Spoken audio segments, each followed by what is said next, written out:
So please start heading down to your starting pair.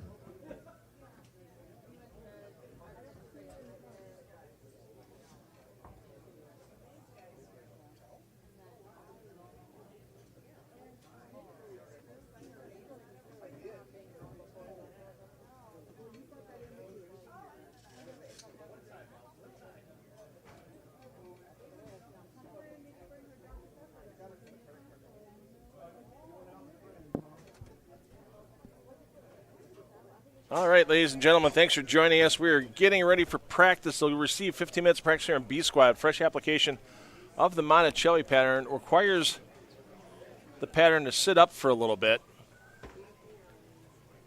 So they are going to be underway with practice in less than 5 minutes.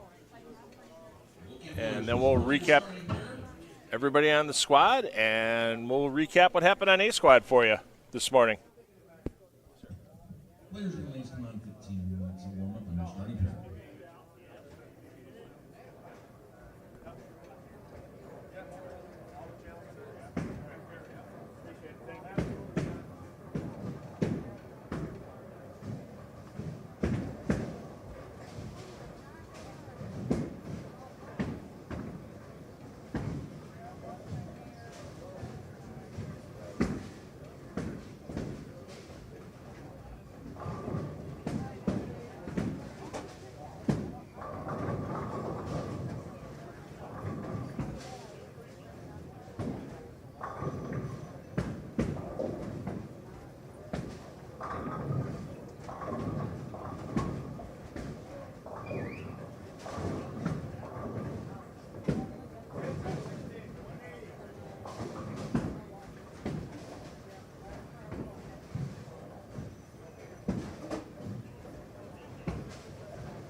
So still rolling through practice. We have ourselves about 11 minutes of practice remaining for these players here on B Squad. There you see Bob Jekyll coming into your screen. our regional managers, all 7 of them. Tell you what, some of the hardest working men in the bowling game. And Bobby Jekyll laying down the law here in Bowling Green. Well, let's be honest, he's just collecting for jackpots right now, but if he has to lay down the law, he will. As he's making his way through all 16 lanes.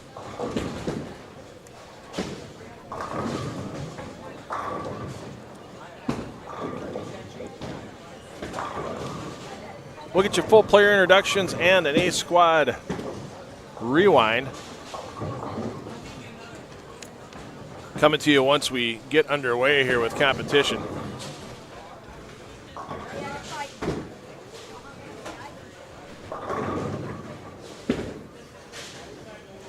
Have a Hall of Famer on this squad with Tom Hess, a major champion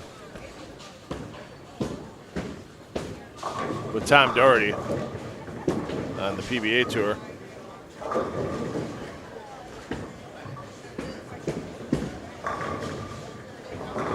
And some other big names as well you'll definitely recognize here on B Squad.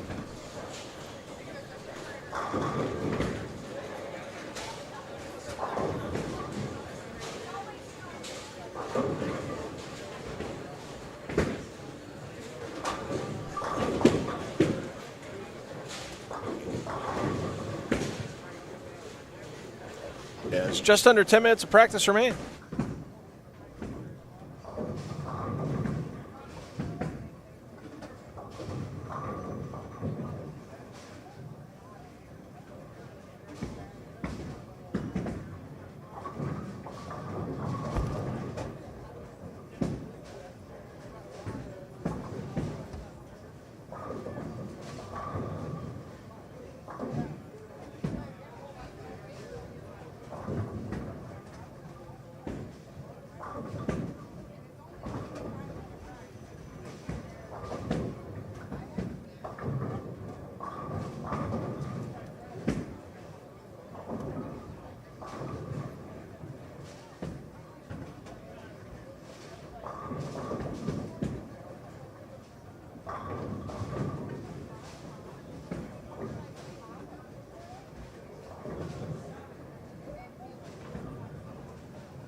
And the countdown clock on practice keeps rolling down to 6 minutes remaining before we get B squad underway. Thanks everybody for joining us.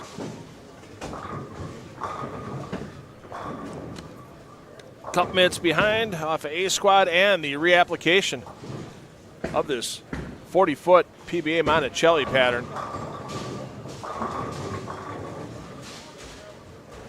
Give it a little time for that pattern to set up.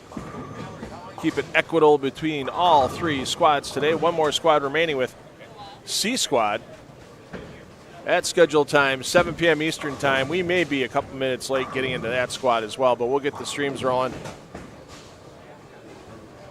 by 7 p.m. Eastern, or just shortly after.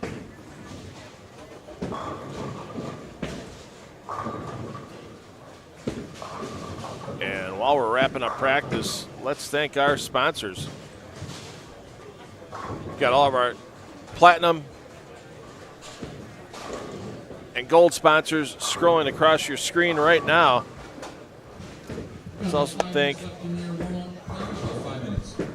some of your silver sponsors with AS Asphalt, ASD Remodeling, Beer Co., Classic Products, Decor Internet Service, Doc's Ribcage, Easy Street, JB Construction, Jets Pizza, KR Strike Force, Orr's Sunoco, Rose Realty, Turbo Grips, Wow Marketing, WTG Seamless Gutters.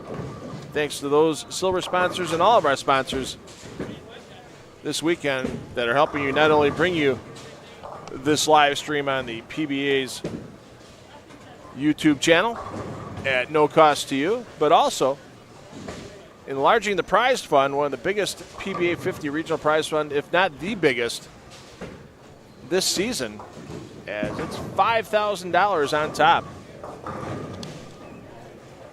for our champion walking out of here tomorrow.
We like our platinum and gold sponsors so much, we're running them again. Since we're not done with practice yet, we got about 3 minutes of practice remaining. And then we'll give you our player introductions. We'll give you the A squad recap. As you thought your 8 games in A squad were going to keep you happy if you like to watch bowling. Oh, 8 more on B, 8 more on C. You've got a full day of bowling viewing pleasure here on the PBA YouTube channel.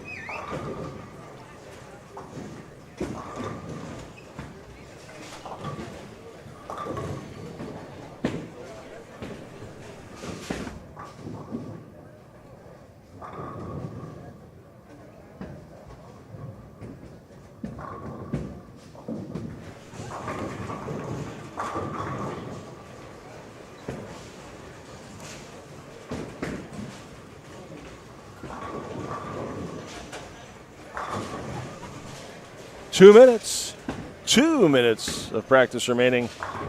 Dos minutos. Thanks, Mike J.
All right, just finishing up these last couple of shots of practice, and then we'll get you down and introduce you to your players on lanes 1 through 4. We'll do the customary left to right introductions. Maybe we'll mix it up on C squad. Give you a right to left. Start on 16, work our way down. Maybe we'll change it up a little bit.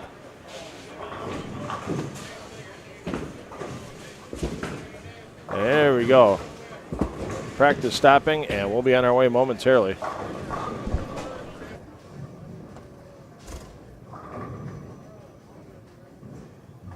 holders, on your practice, please. Recycle those things the first ball cycle. Spectators and fans, as a reminder, please turn off your cell phones. Place them on silent mode as well as no flash photography, no flash video, or signing of autographs. During competition, the bowlers are prepared to appreciate. I'll be doing updates after sharing games so you will see who is in contention with the top 29. Semifinals beginning tomorrow at 10 a.m. Big thanks again to Phil Bravo for streaming this on PBA Bowl TV. So with that in mind, being said, no live streaming is allowed. Bowlers, when your arrows come up and your full record pins will begin your games of qualifying. The 2025 PBA Gary Schluchter Memorial Central Lewis Classic presented by EU Squared. Chris Lindquist, Progressive Urban Insurance Agency.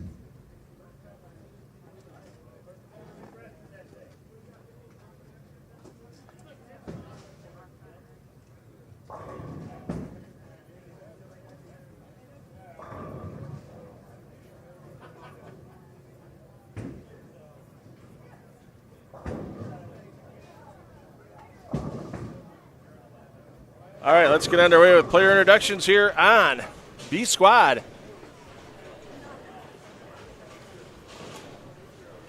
Your bowlers on 1 and 2. Bowler A, Dale Schuta. Bowler B, Tom Graham.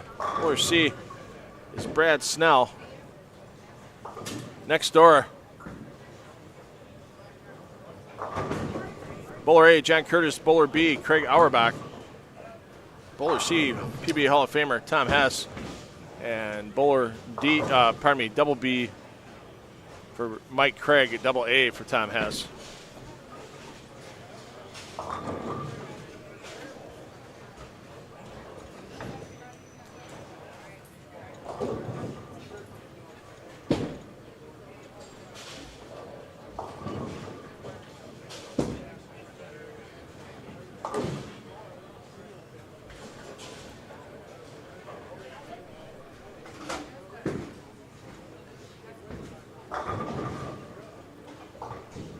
If you have any questions, drop them in the chat. Yeah, we'll get to Rudy Rebs shortly. He is on our squad this afternoon.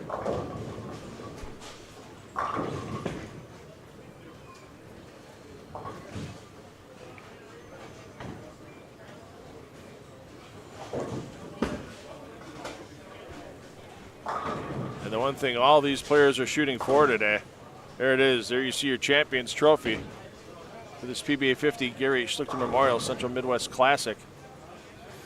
Everybody's shooting for that trophy, along with the $5,000 check that will go with it after our Champions Crown during the step ladder tomorrow.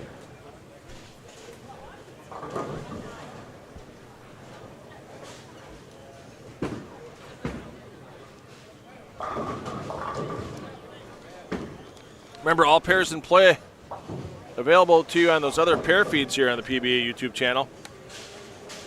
If you're watching us on the main feed, obviously, if you're full screen, you're going to have to minimize it for a second. Click out of your full screen with your escape key. Look at that description down below the video that you're watching. Then you get some easy access to those other pair feeds. You can just right-click on one of those. Open it up in a new tab. Just keep us on here in the main feed because we'll give you information like player movement, how many pairs they may be moving between games. That way you can follow your favorite player as they move from pair to pair as well across the house. And those pair feeds only have the ambient audio on the pair, so you're not going to hear any score updates. You won't know if there's any hot hands in case somebody's going for 300 like Corey at Rock the Show was doing during Game 8 this morning. Fell a little short, split on the 10th shot. Still got himself into the 260s that final game. He's got himself in the top 3 overall on A squad. Chris Barnes, your leader, at plus 270. Michael Clark Jr., plus 230. Rudy Revs, your phone's ringing. Oh, Rudy. He'll be turning the ringer down on that bad boy. We mentioned Michael Clark Jr. at plus 230. Corey Rocktashell, plus 215. John Shreve Jr., plus 193. Brant Angelo, plus 176. Those players all relatively safe with the cut number. They'll be battling it up to try to get in that step ladder tomorrow through the various elimination rounds. Carlton Chambers fighting through the pain. Sebo at plus 113. 6th on A squad. Fran Luzzy, wow. You talk about a guy that was just battling all game long during the last 5 games. A lot of times struggles the first 5 frames, and all of a sudden he'd find something and get a bunch in a row to get out of a game with a 190 or a 200. Leslie plus 96, David Molnar plus 90, and Tom Carter at plus 60 are your top 9. Now we're taking 29 in tomorrow, so let's go 9, 9, and 9. Obviously it won't be that way because things are not all fair, just, and right in the world. But that's the number. I think if you get to that plus 60 number, you might be okay. It might even end up being lower than that. A lot of it depends on how these players play at the patterns. And they don't have to worry about it, hey, it's going to be flatter than blocks before, that type of thing, because they're taking house shot memory out of the pattern. That's not the case, because the only thing that they've laid out for everything here at Almar Lanes for the last 2 weeks for their lane condition is this 40-foot Monticelli pattern. They bowled on it last night for the Pro-Am, bowled on it for the Baker shootout that some of these PBA50 players were also a part of. That was a lot of fun to see and be a part of. Once again, we live streamed that last night to the Almar Lanes Facebook page if you want to check out some of the action between blocks here in Bowling Green. Let's get you over to lanes 5 through 8. On 5 and 6, we have Johnny DeSantis, Jim Dilliard, and Rick Zakrychek. So a pair full of super seniors on 5 and 6. On 7 and 8, Amelia Mora, Jay Samlak, and Tom Doherty. Doherty, your double A, off to a great start with 3 in a row.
Doherty having a great year on the PBA50 tour,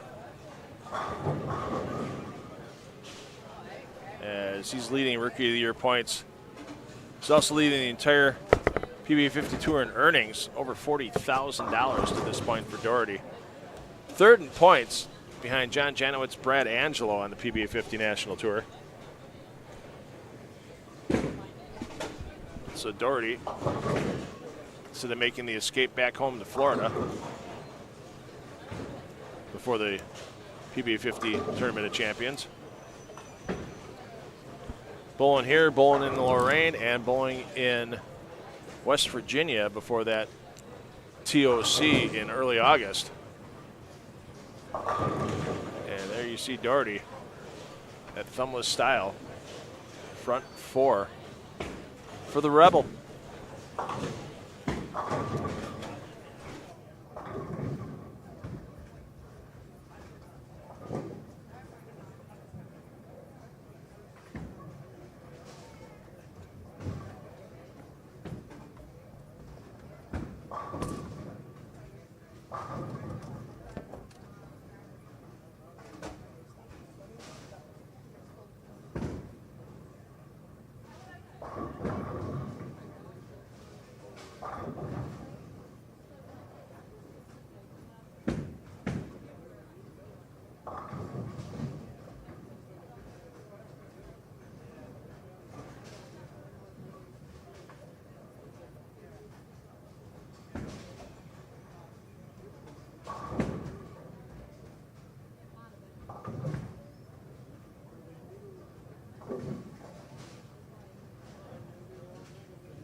So we'll watch Doherty here in frame 5, then we'll get some more player introductions in. We'll keep you updated on how Doherty's doing, and we'll get you back down here if the streak continues. Let's keep an eye on Doherty trying to make a fast start.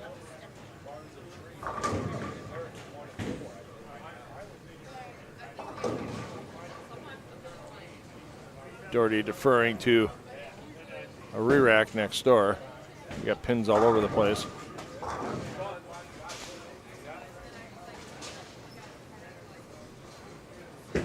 They'll get that cleaned up.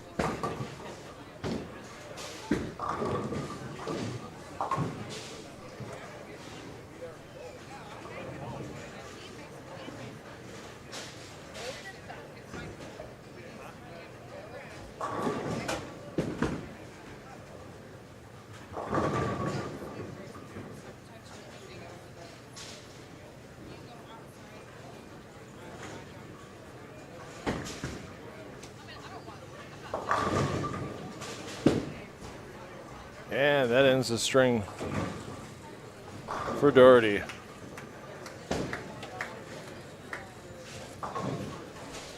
Let's get you over to lanes 9 through 12.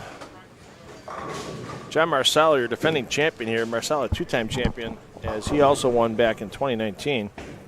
Marsala, your bowler A. Devin Nabenbauer, your bowler B. Eddie Graham, your bowler AA. Michael Cherzanowski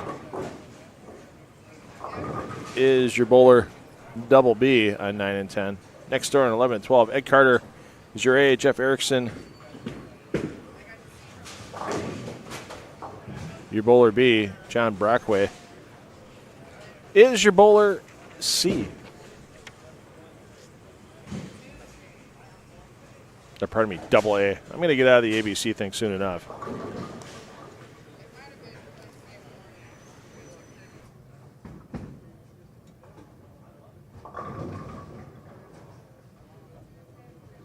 Eddie Graham, previous PBA50 Rookie of the Year, pre-pandemic.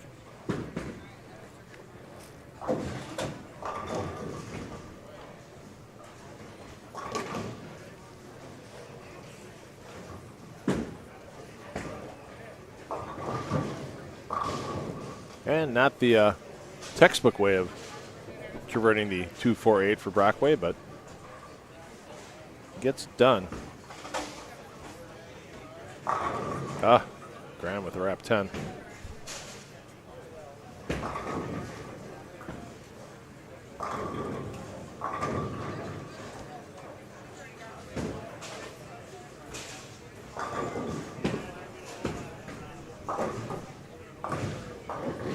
Thanks everybody for tuning in. Know there's a lot of bowling going on today across the country, including that big PBA/PWBA striking against breast cancer mixed doubles in Houston.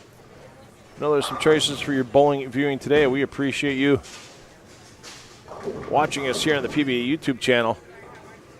All weekend long, some of the PBA50 Tour's best players here at this event in Bowling Green. Chris Barnes, your leader off of A squad. Waiting to see where he sits after B and C complete their qualifying today. B squad on the floor now. C squad takes to dancing at 7 p.m. Eastern time. Your scheduled start time might be a couple minutes behind.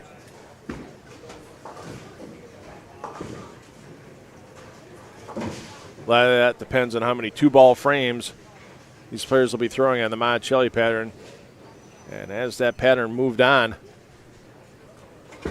during the morning block, it got a bit choppy for quite a few of our players. Scores were a little tougher to come by games 6, 7, and 8 than they were maybe games 1, 2, 3, 4.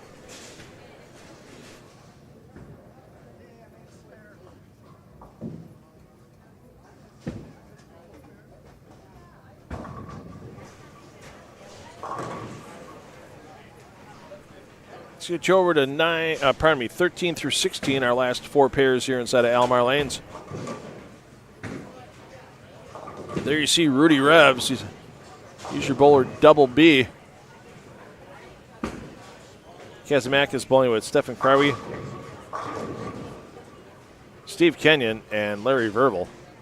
Verbal, a very good World Series of bowling on the PBA50 side a couple weeks back in Jackson, Michigan. And once again, our congratulations here from the booth. And sorry we missed it in person when Dave Small, host of the PBA50 World Series of Bowling 3, reached his 100th PBA event hosted during that World Series run, during the Monticelli Championship. So I was glad to be a part of that from afar. Put together a nice video tribute piece for Dave that ran during the Bowl TV Stepladder Finals.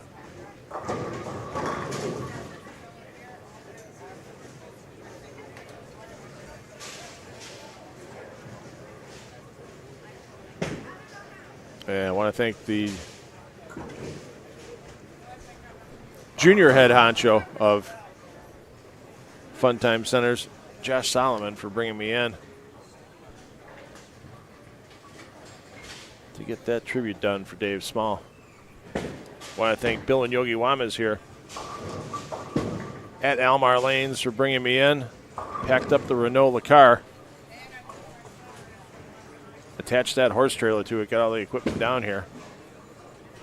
I want to thank Tom Clark, Carissa Del Bene, and Jeff Goodger for all their help with the PBA to have this 10 on the Deck Productions live stream on the PBA YouTube channel. And also want to thank our year-long sponsors for PBA Regional Streaming for 10 on the Deck Productions. H5G Brands, beat that fall league rush. Talk to your teammates now. Take advantage of the new lower pricing at H5G Brands and have one of their designers come up with a design where you can be bold, be creative, and be original.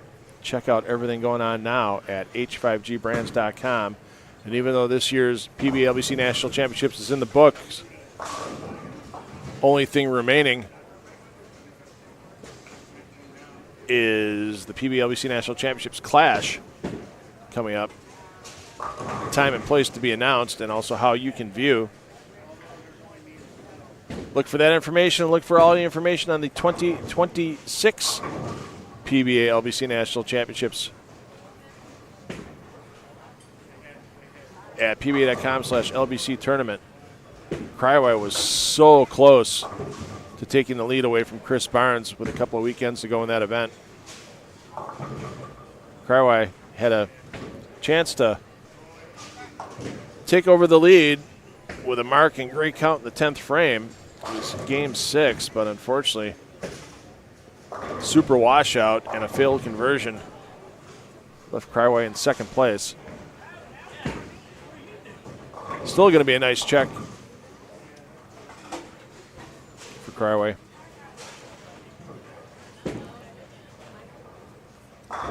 (15 and 16). You see Bo Gergen stepping up. He's your bowler B. Had a solid night last night in the Baker shootout. Started with 13 out of 14 strikes. His team just missed making the money in the end. Ron Profit, your bowler A. And Troy Stuss is your bowler double A on 15 and 16.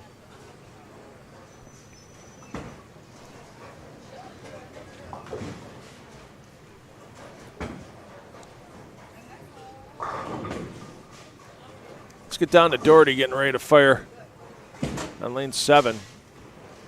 The 10 pin in the 5th frame, the only blemish on the scorecard here in our opening game of B Squad.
So we'll stay here with the Rebel through his 9th and 10th frames, as he's going to be the big score on the board here in game 1. But Brad Snell stepping up, looking to chase that big score down, as he has a chance for 279 himself, as Snell sets it up in the foundation frame.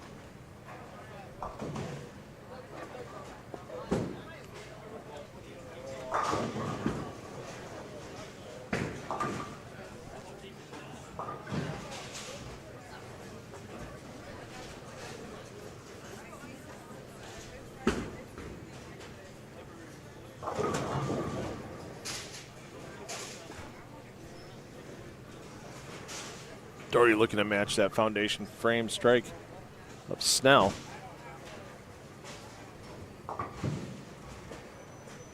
And this 40-foot Monticelli pattern, you see Doherty not afraid to float it out to the right with that powerful delivery. And he's also looking at that 279 max here in game 1. Simple lane movement between game 1 and game 2. Players will just move a pair to the right. So if you're a Tom Doherty fan and want to follow the Rebel, you'll have to switch your pair feeds if you're watching that in your second tab and just listening to me here on air. Brett Angel was having lunch at CJ's after we were done, and we were replaying the YouTube feed off of A Squad. And Brad goes, "Does that sound like how you think you sound when you listen to yourself?" And I'm like, I hate listening to myself. I know that's exactly how I sound. He was good. I'm not the only one. It was pretty funny.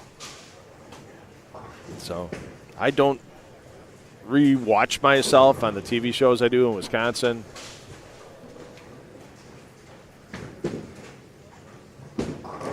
I probably should. But at this point in time in my career, I don't see my speech getting any better, and by the time we get done with 24 games in total of qualifying with all the talking I'm doing, even though I'm trying to hydrate, I'm already on my 5th bottle of water. I can feel the old esophagus starting to dry out a little bit. There may be a run to the Walgreens across the street to grab some throat lozenges between games here at some point in time.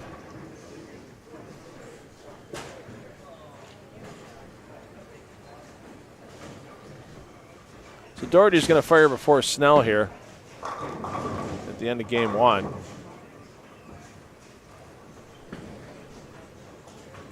He likes it. Oh, but that weak 10, a bit of a surprise to him. You see that reaction usually from Doherty, and he knows it's a quality shot.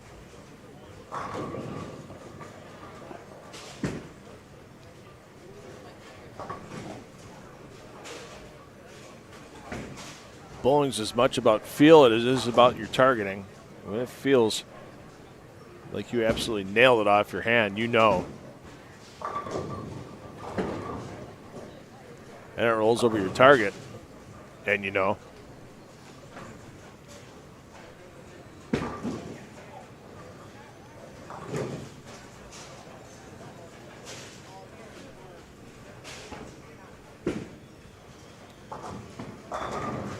Doherty picks up the spare over to Snell.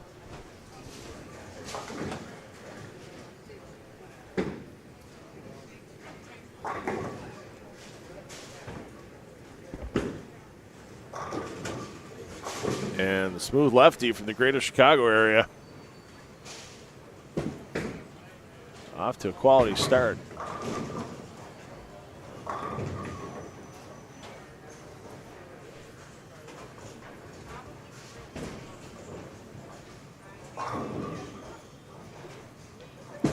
Checking in our other lefty in the field, two-time champion here, John Marsala. That one jumps high on Marsala. Still a possible 235 with a spare in all 3 in the 10th.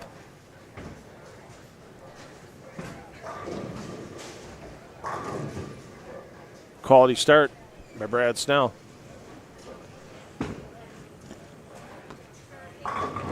Tom Doherty with a ball change in the 10th frame, and he neglected to tell that bowling ball it needed to hit the head pin. Still 255 for Doherty, has him in good shape. 268 for Snell, has him in great shape. And our second game of B Squad coming up shortly here from Almar Lanes. In Bowling Green, Ohio, the PBA50 Gary Schluchter Memorial Central Midwest Classic presented by UE2, Chris Lindquist, Progressive, and Gerdeman Insurance Agency. We'll roll on after player movement. Simply one pair to the right for all players in the field.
Start you off here on 9 through 12. Mora, Similek, Doherty, A, B, and AA respectively on 9 and 10. Marcella, Nebenbauer, Graham, Cherzanowski, your A through B on 11 and 12.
All right, let's take a peek in on Brad Snell. Snell, 268 his opening game, starting this game here on 3 and 4 with a double.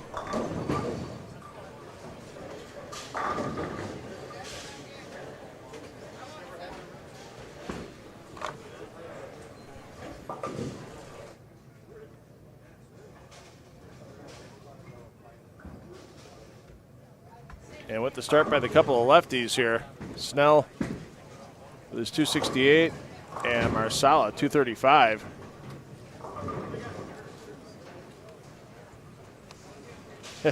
Snell now realizes what lane he's bowling on. That re-rack will not count against his approved re-racks, and now they're going to need to figure out something because he needs to clear that deadwood out. It's by the 7-pin. You can't have something hit a pin and then bounce it back into the field of play. So removing deadwood does not count as a re-rack for one of his 2 allowed re-racks for each game of competition at any level of the PBA.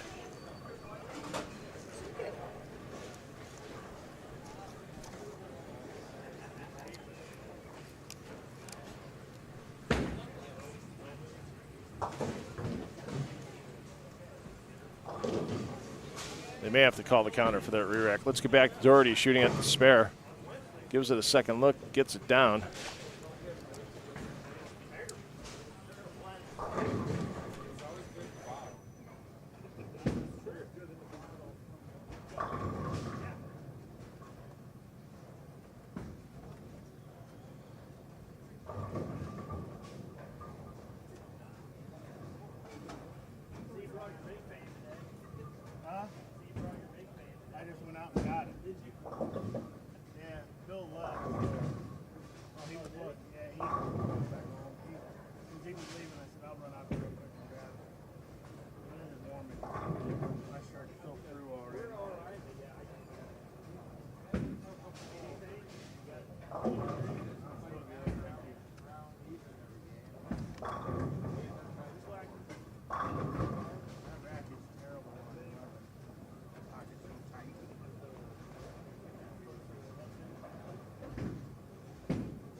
Over to Snell. Looking for the opening turkey, not going to happen. Yeah, you're not going to roll that 3-pin, Brad. I don't care if you have the speed and rev rate of an E.J. Tackett or a Jesper Svensson. Go with our left-hander here.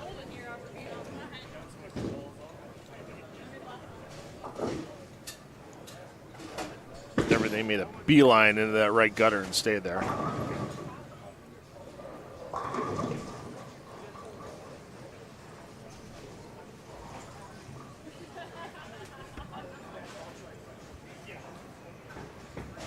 If you have any questions about this event, please feel free to drop it in the chat.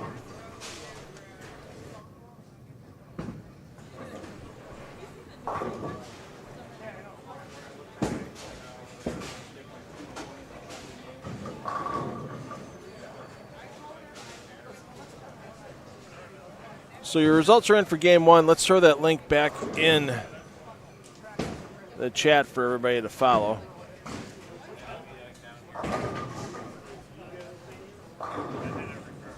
So you can follow the scores game by game. Snell, your leader after 1 game. With his 268, Tom Doherty 255, Steve Kenyon 254. We'll go up and keep an eye on Kenyon momentarily. Tom Hess 247, John Marsala 235, Troy Stuss 233, Bo Gergen 218, Eddie Graham 218.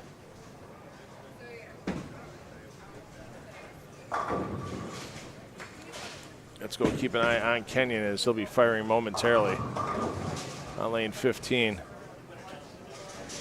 Kenyon clean through 3.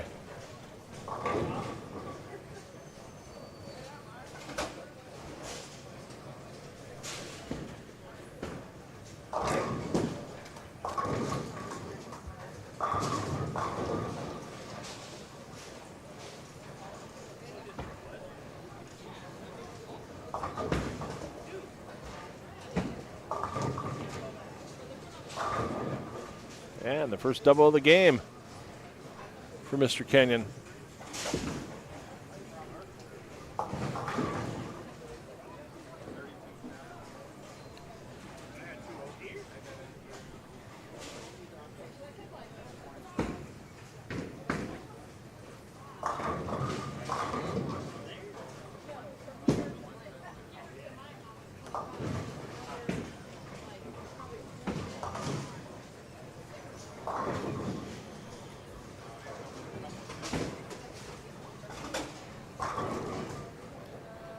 Larry Verbal game one, 182.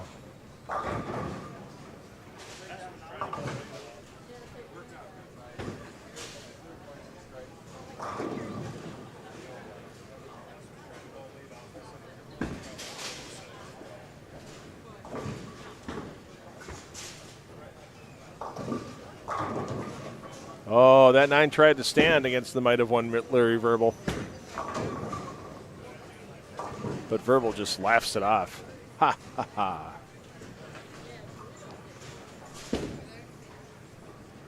Let's go over to Craig Auerbach.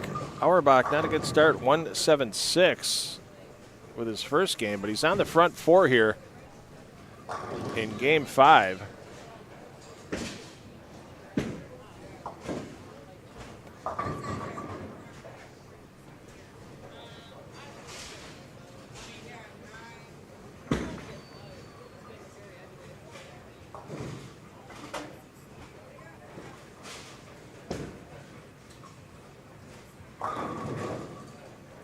Front 5 for Auerbach. Back to Rudy Revs. Rudy 197 for his opening game.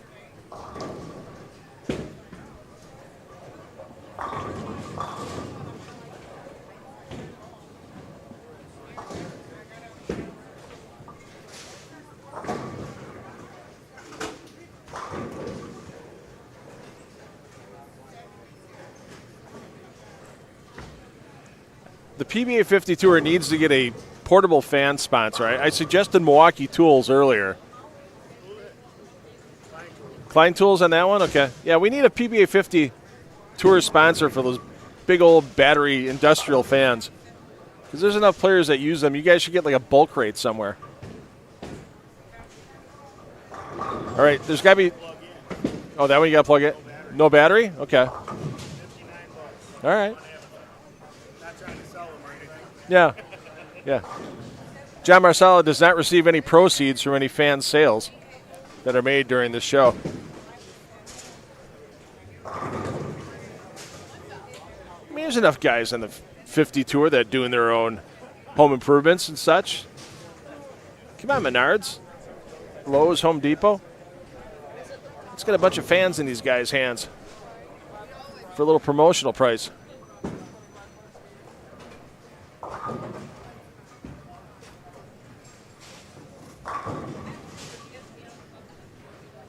Let's check in on Brad Snell coming in off an open frame in the 4th.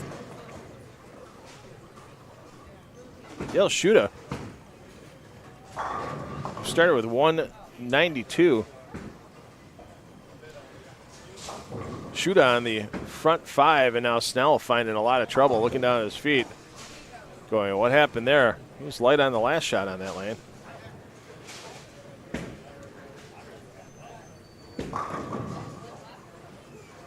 Auerbach, his string ends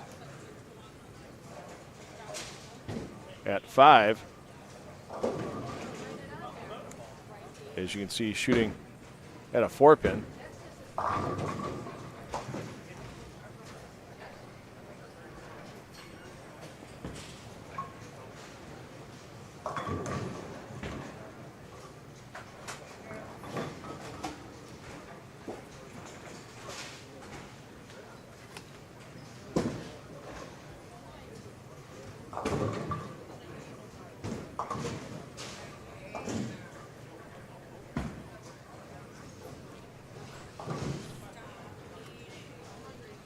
Get back up to Verbal and Kenyon. Kenyon opens 254. Verbal opened with 182, so already 70 pins difference on the scorecard between those two players. And that may Well, not increase as much as Verbal uses 7-10. Kenyon looking to bounce back off that open in the 5th. That looked a little quick out of Kenyon's hand. Yeah, flat 10. And you see him trying to feel out that follow through on the way back. Let's check in with Tom Hess. Hess 247 the opening game. And Hess now put 5 in a row on the board after 2 opening spares.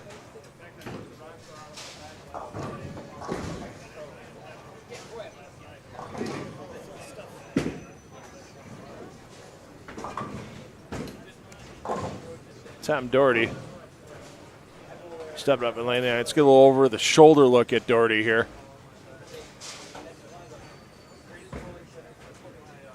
As he's made a ball change since game 1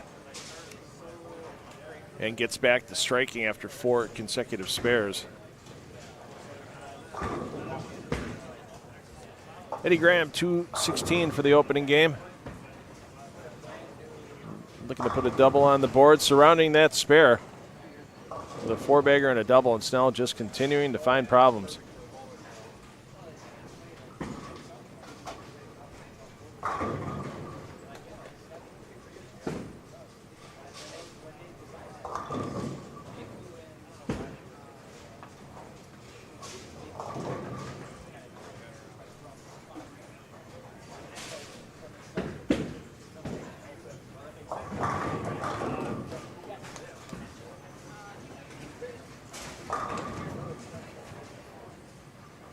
Johnny DeSantis striking at that point.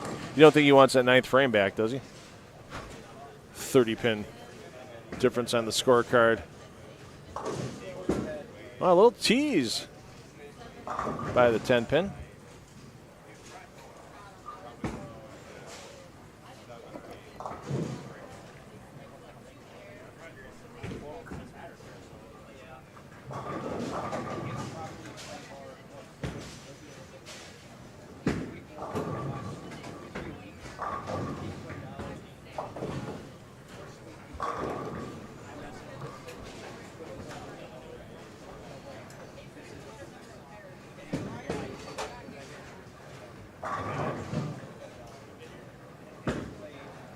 We're at Almar Lanes in Bowling Green, Ohio for this event.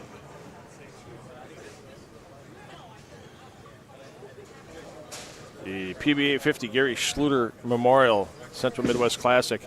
Presenting sponsors are UE2, Chris Lindquist, Progressive, and the Gerdeman Insurance Agency. Now let's give a little love to all of our platinum and gold sponsors of this event, help bringing it to you on PBA YouTube. Along with some of our silver sponsors, including A&S Asphalt, ASD Remodeling, Beer Co., Classic Products, Decor Internet Service, Doc's Ribcage, Easy Street, JB Construction, Jets Pizza, Care Strike Force, Ors Sunoco, Rose Realty, Turbo Grips, Wall Marketing, and WTG Seamless Gutters are some of our silver sponsors. Once again, all your platinum and gold sponsors scrolling across your screen. Couldn't send this out to you on PBA YouTube without their assistance. Couldn't have that big prize fund we have with $5,000 going out the door for first place tomorrow. Once we complete that step ladder is scheduled for 3:30 p.m. Eastern Time. Here from Bowling Green, Ohio, inside of Almar Lanes.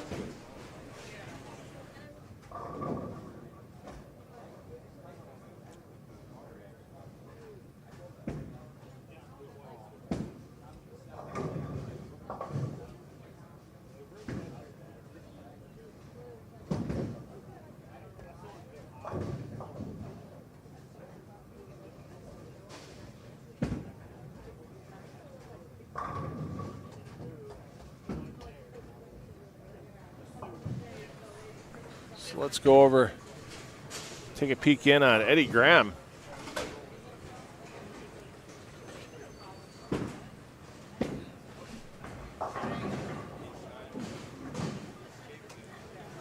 Graham, 2:16 the opening game. You see him stepping up on lane 12.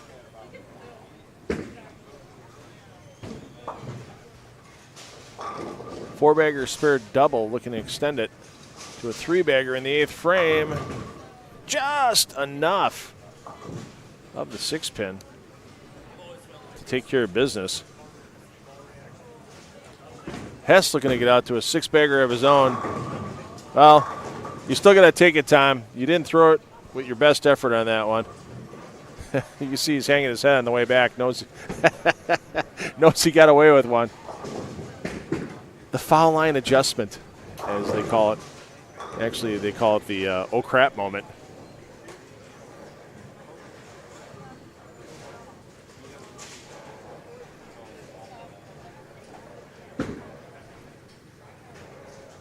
Nothing wrong with an old crap moment.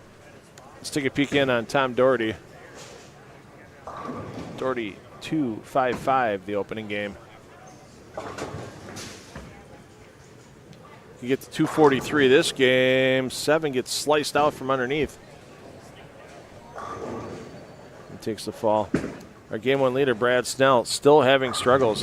Hasn't struck since the 2nd frame here on 3 and 4. There we go. Finally got it to go down.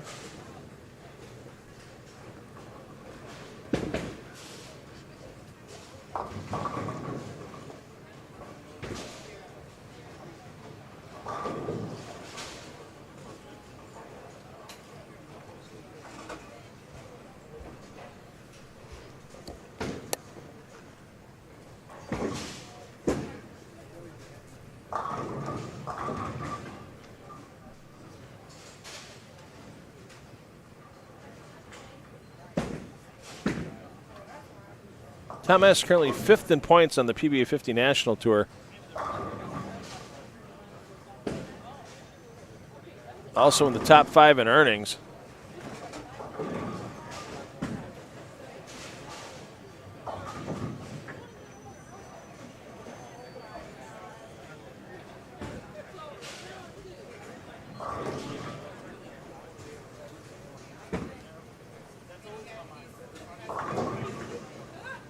Hess's maximum, if he gets them all in the 10th frame, it'll be 279. Maximum is 1 pin less here for Eddie Graham, as he's looking at his foundation frame. Easy lay down, easy 10 back. A member of the Save the Sweep Club right there. No rake needed. Just give that man a new rack and let him fire away.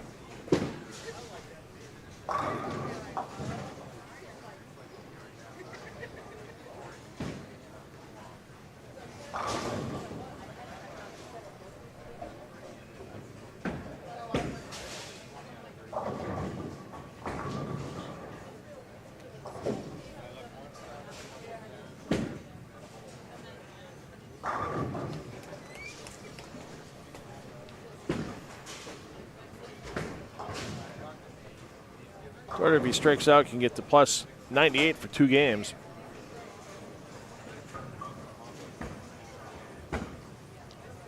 You see the step out when he likes it. Wow. Talk about a horrible break and a light hit. 410? Really? Some kind of bad joke somebody's trying to pull on TD.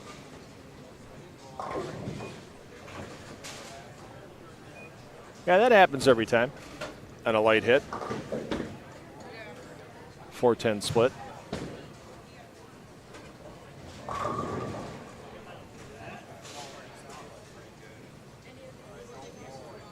Well, let's see if he gives it a chase here. Thumbing the ball, a little bit of a backup, just missed it. In that game, the possible 243 goes down to a 207 with a just horrendous break in the 10th frame. There's no other way to say it.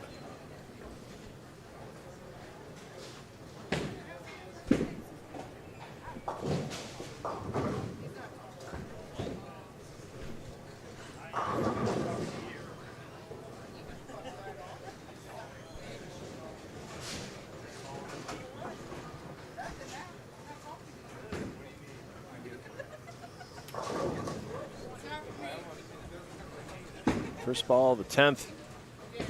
The big man from Iowa. No corn sweat on that shot. I heard the term corn sweat one more time on news. Local, national, whatever. We get it. Corn exudes moisture when it's hot after it rains.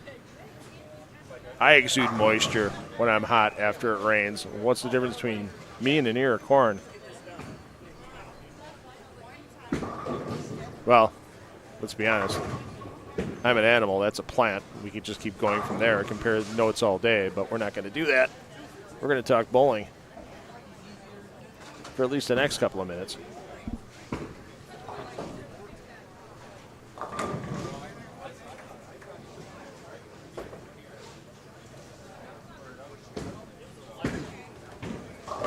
Hess wants that to come up, and it does.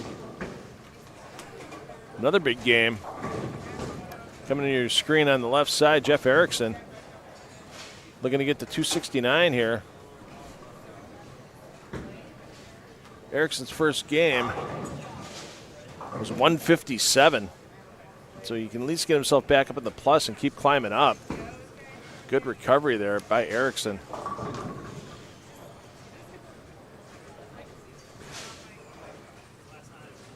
But Tom Hess in the 270s. Make it 279 with the messenger doing the job. Your player movement between game 2 and game 3. Skip a pair, land on the second. So the bowlers you see here on 5 and 6, they're going to move over to 9 and 10. Bowlers you see on 13 and 14 go down to 1 and 2. As game 3 of the PBA50 Gary Schluchter Memorial Central Midwest Classic, presented by UE2, Chris Lindquist, Progressive, and Gerdeman Insurance Agency, rolls on for Malamar Lanes in Bowling Green, Ohio.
Hey, we're going to stick with a hot hand here, Tom Hess. Games in the 240s and 270s for his first 2 games. We'll float around a little bit here during game 3 as well.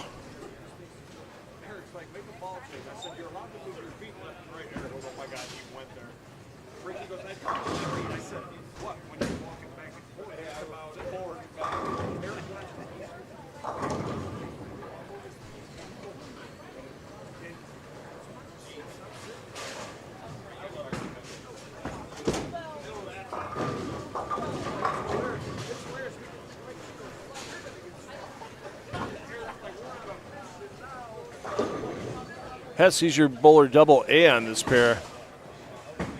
John Curbs your bowler A, Craig Auerbach your bowler B, and Mike Craig your bowler double B on your scorecard on 9 and 10. Next door on 11 and 12. John DeSantis your A, Jim Dilliard your B, and Rick Zakrychek your double A. We get you a 2-game scoring update as soon as that's processed by Bobby Jekyll in the tournament office.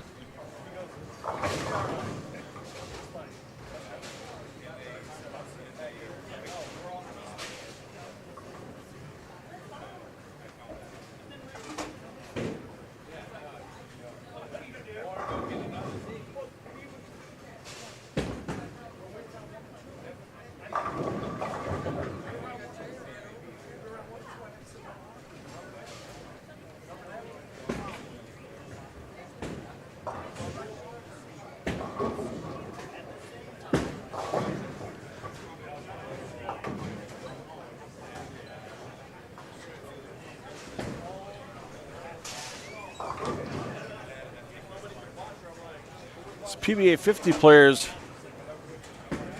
when they're done here in Bowling Green, they're going to take a short hop down the road, about an hour and a half to the east in Lorain, Ohio, and there you see Rick Zakrychek. He's going to be the host when the bowlers enter Redmond Recreation on Tuesday and Wednesday of this week. For the PBA50 Ohio Lottery, Baldo Campana and Dave D'Entremont Memorial Central Open. Then as the bowlers continue their way towards the PBA50 TOC in West Virginia, they'll have one more stop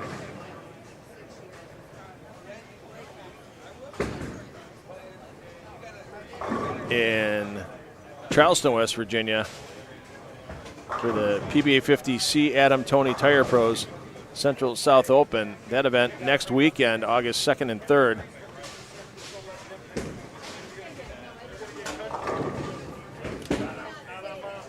And then starting on Monday the 4th, they'll have the practice session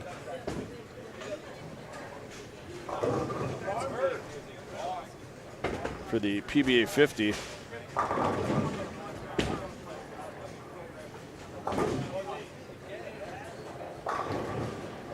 Tournament of Champions.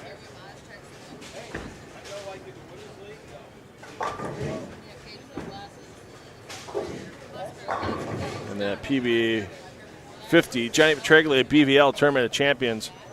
Will be at Suburban Lanes in Morgantown, West Virginia. And correct me on that date. Yeah, practice will be on Monday the 5th, or Tuesday the 5th. Tournament proper will be the 6th through 9th at Suburban Lanes to wrap up the PBA50 National Tour season. And we'll be back and happy to join you here on PBA YouTube in a few weeks, as on Saturday, August 16th, Sunday, August 17th, we'll be at Community Lanes in Minster, Ohio for the PBA Creamer Roofing Central Classic. And we'll be back in Ohio 1 week later at historic Playmore Lanes, the toughest little house on the tour when they were a national tour stop, for the PBA BowlerStore.com Classic presented by Moxie's Extra Pair, Saturday, August 23rd, Sunday, August 24th. Once again, both of those events will be viewable on the PBA YouTube channel for free. I want to thank Tom Clark, Chris Bene, and Jeff Goodger for all their assistance with having these 10 on the deck produced PBA regional live streams on the PBA YouTube channel. And also want to thank my season-long sponsors here for these PBA regional events. H5G Brands, beat the fall league rush. Doesn't matter if you need it for golf, for darts, for bowling, for tiddlywinks, for cornhole. They can get some creative jerseys made for you. Just talk to one of their designers. If you have an idea you want drawn up and you're not artistically inclined, I know I'm not, but they've come up with some great designs for me. They can come up with some wonderful designs for you as well. Be bold, be creative, be original. H5gbrands.com. And even though the 2025 PBA LBC National Championship wrapped up at Bolero Mount Prospect a couple weekends ago, there's still the PBA LBC National Championships Clash. It'll be coming up shortly. They'll have all the details out on that LBC tournament website, along with details coming soon on the 2026 edition of the event. Make sure you get yourself entered early so you get the squad time and date that you like. Save that website address, pba.com/LBC tournament. And get your part of that ton of money. Looking at the probable prize list for this year, with the increase in entries over the first 2 years, PBA is going to easily exceed the $1 million in prize money awarded at the LBC National Championships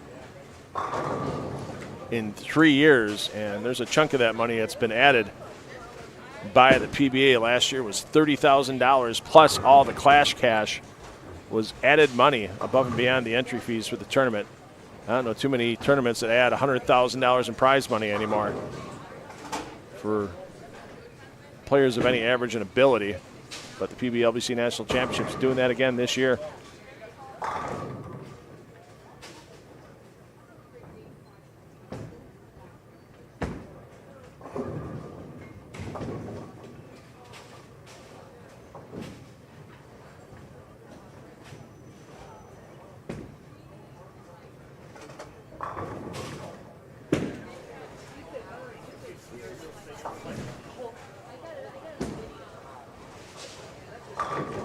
And Hess keeps it rolling, three-bagger after the opening spare.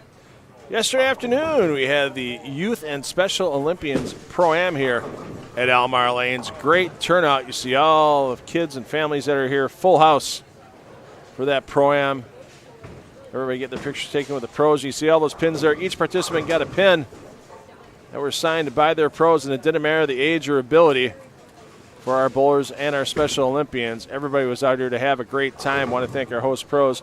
There you see our silent auction items up for grabs all weekend, and there is the piece of hardware that our players are going to be taking home as the champion of this event here in Bowling Green.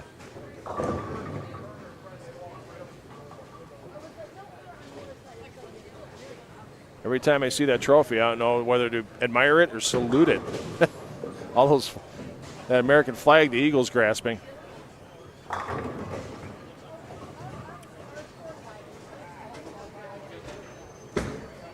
Let's peek in on Eddie Graham. We mentioned hot game last game for Eddie.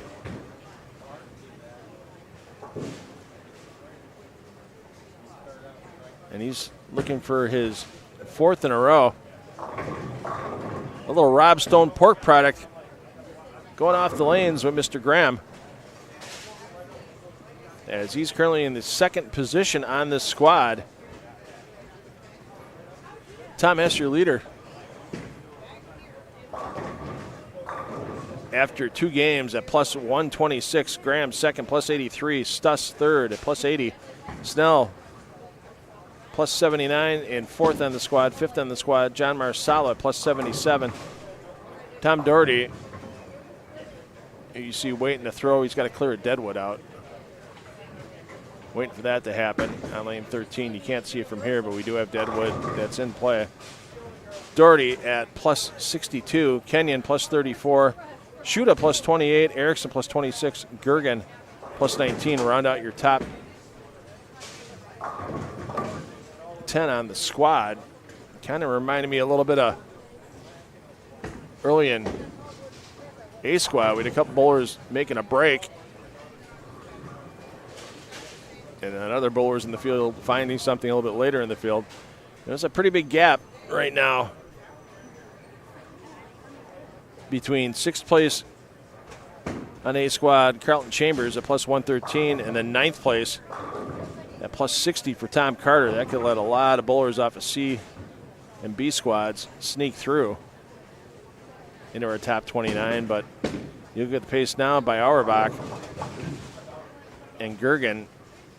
They're only averaging 210 again. They got to get to plus 80, but we've seen the scoring pace slow down towards the later parts of these squads.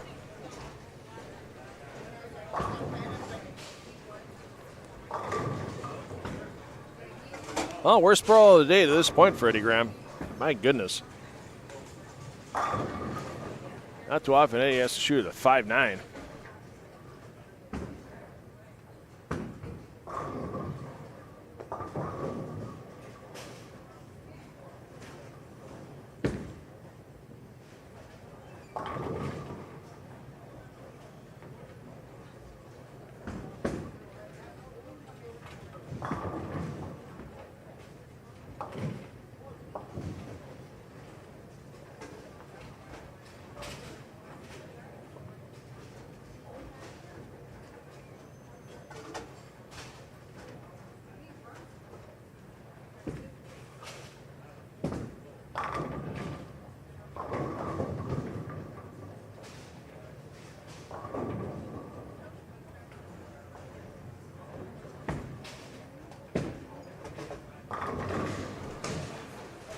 So Graham with the open frame.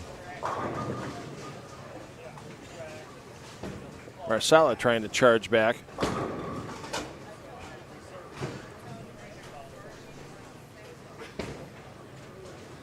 After that open frame. And you're not reading that wrong. That is a 4 out in the 4th frame for Marsala. Quite a bit of count lost there, between being on the double and then on the strike in the 3rd.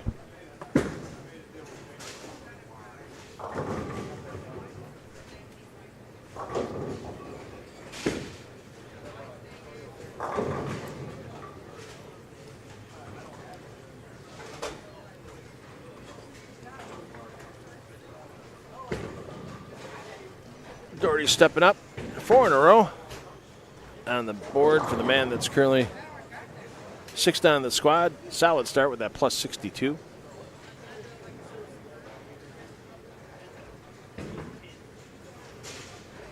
There's the kick, steps it out. Thought it was going to be better.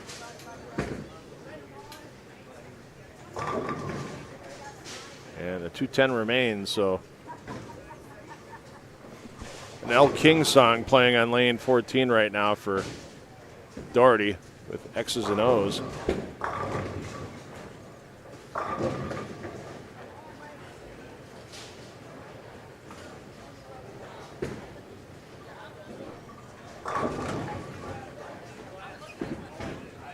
Hey, shooter. There we go. Quality conversion by Doherty. He's looking down the approach wondering, how did that first ball not make it back, and I think he may be contemplating a ball change. No, he's just pointing at the approach. I moved here, it did this. I moved here, it did this. So now, what's my next move?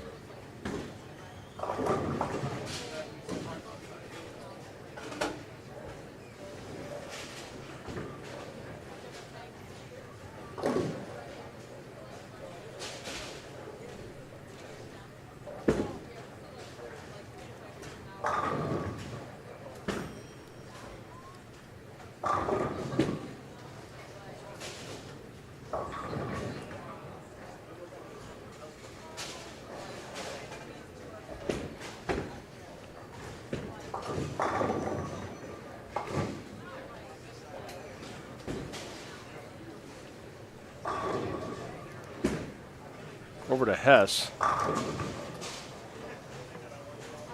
After the single pin spare in the 5th frame. Back to striking.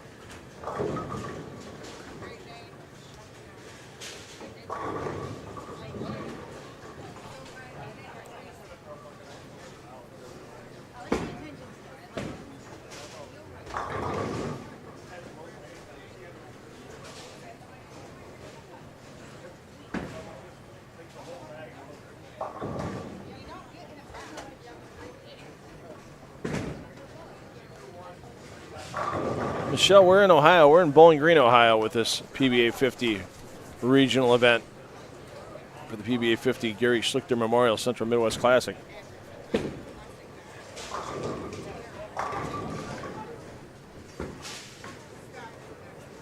lot of PBA50 Tour stars in this event. One of those stars, Hall of Famer Chris Barnes, leading things after A-Squad bowled this morning. Your latest PBA50 Tour, 50 Tour champion, Brad Angelo, sits in 5th with Michael Clark Jr., Corey Rockdashelt, and John Shreve Jr. taking up spots 2, 3, and 4 off of A-Squad. And your PBA Hall of Famer, Tom Hess, bowling on B. Wow, Doherty's left the 410 in 2 unique ways today. That one just kind of snapped high. Finished game 2. He left a light 410. That was a very, very odd pinfall.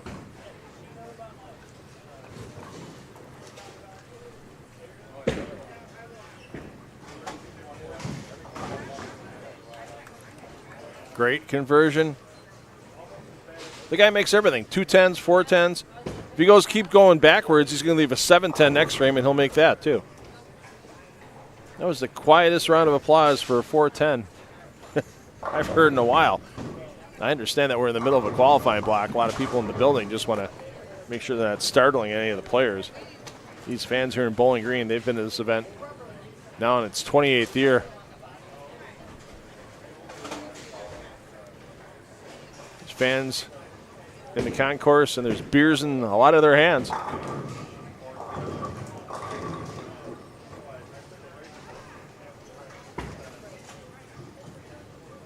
Tom Hess steps up in the 7th frame. We'll get back over to lanes 9 and 10.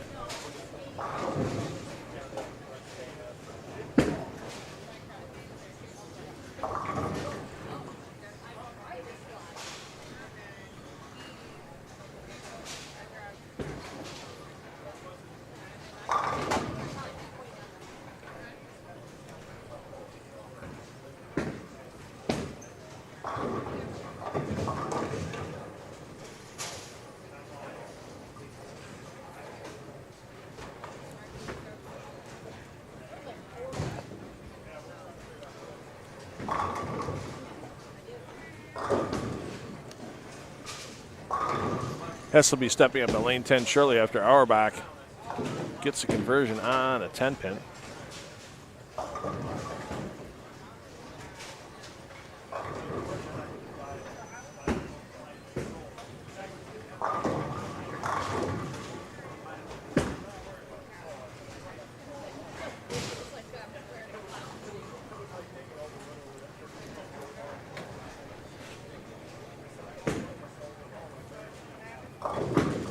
And Hess comes up a little light.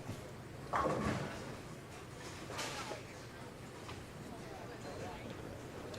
don't think that was a target miss. I think that was just a bit of speed. This 40-foot Monticelli pattern can be a bit sensitive with any speed subtractions or additions.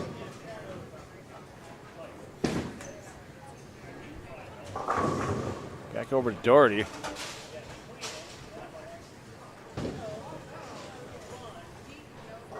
He's got another L King game going, X's and O's.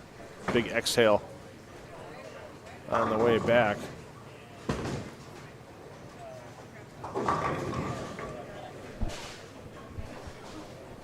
Hess has got his work cut out for him here on the 2-8-10.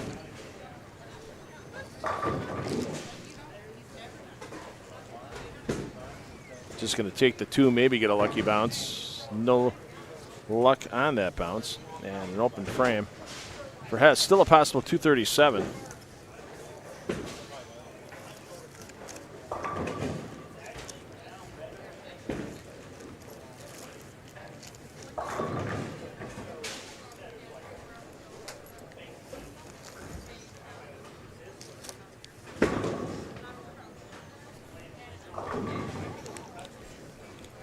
You ever look for something in the backpack or a piece of luggage, and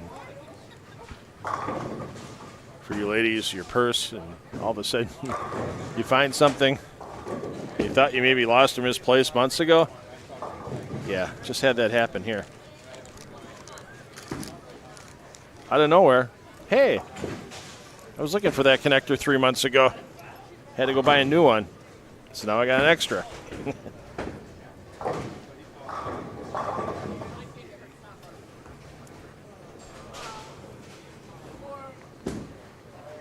Hess looking for the bounce back in the 8th. Gets it to happen. Let's get over to Graham, as Graham coming off that 7-10. Looking to get into the 230s as well. Hey, guess who else can get into the 230s? Man, it's currently in 6th with Tom Doherty.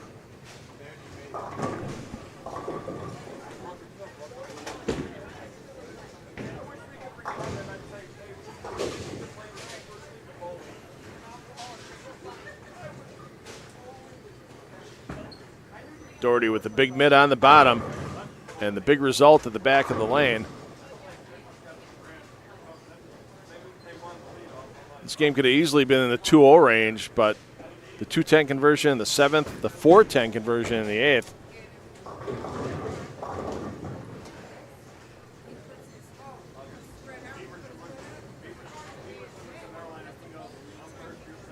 Helps make the save of 22 pins on the score sheet.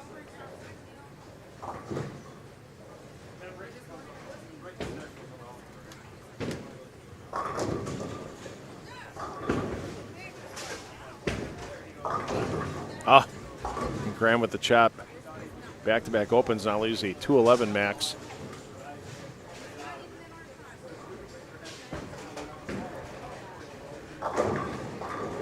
Oh, the old paralyzed 5 for Tom Doherty. 2-pin hits the 5-pin at the same time the ball hits it. No. It's going to cost him 9 or 10 pins. He still gets to try a new ball. This is basically shooting at his strike shot, even with that 5-pin shifted a little to the left.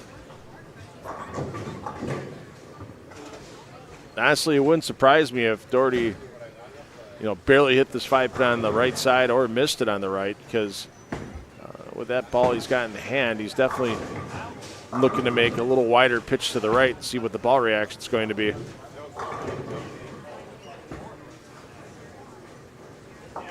And I don't know if he's happy with that reaction on the spare. Yeah, he's already thinking on the rack. I think he was expecting that ball to, as I said, be a little bit farther on the right side of the 5-pin, and it wasn't.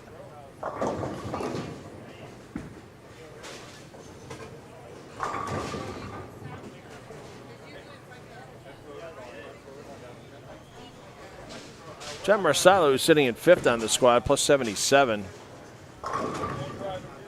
Can get the plus 99, but needs his last 4 strikes to do so.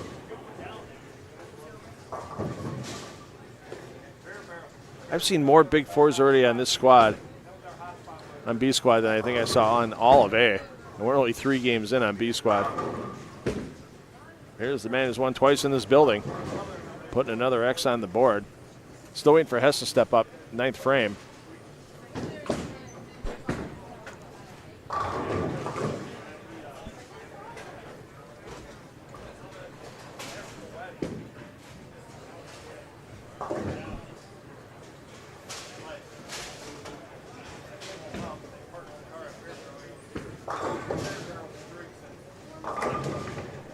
We'll get down here to DeSantis and Auerbach. DeSantis minus 14 for his first 2. And he'll get 1 of those pins back, but he's going to need a lot more through his last 5 games. Auerbach at plus 18. And he's going to have trouble adding to the plus. It's going to take 3 strikes in a row and a good count to add to his plus.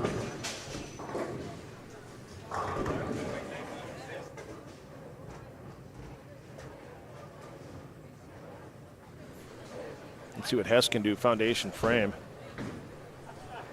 Let's get a little over-the-shoulder look here at Hess. Watch that ball roll up strong. Watch that fist pump.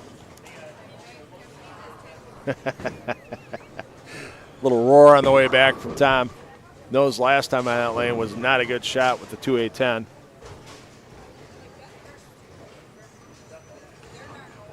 Once again, every one of those open frames between strikes on a string, you're looking at a 30-pin difference in your score sheet.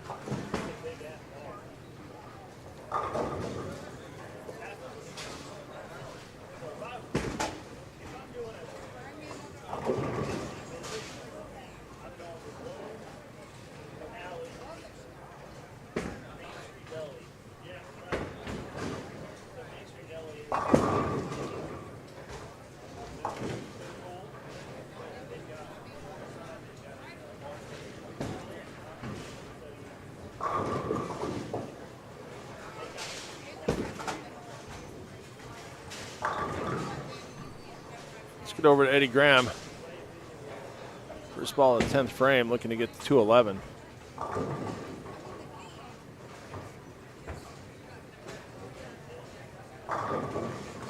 And sends everything into the abyss.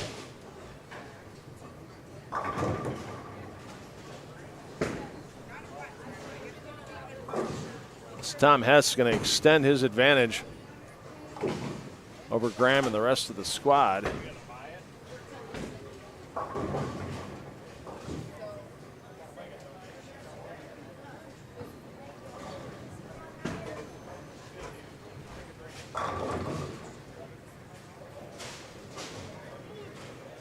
As Troy Stuss is going to finish at a maximum of 203.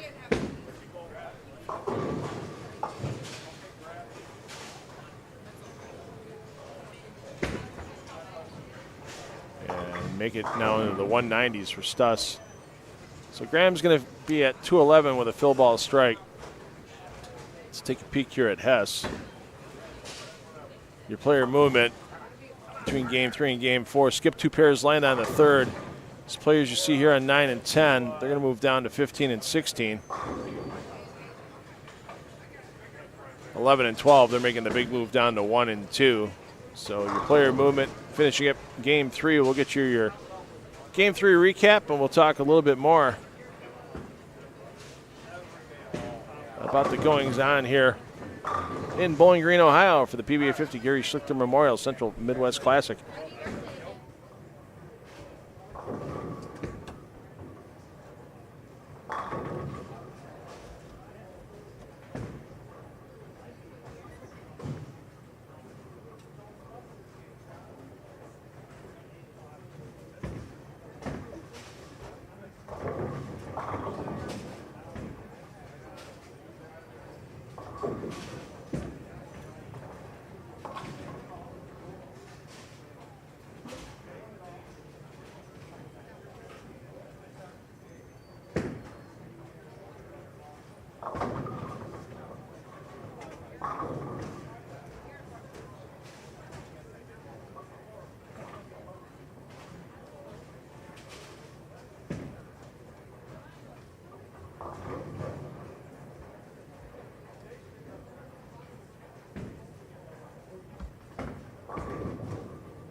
There you see Rudy Kazamakis polishing off his third game.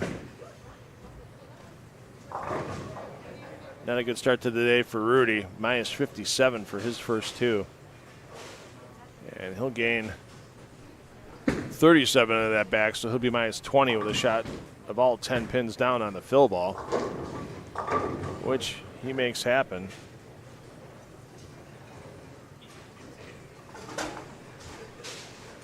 So once Tom Hess gets underway on 15 and 16, that'll happen momentarily. We'll get down.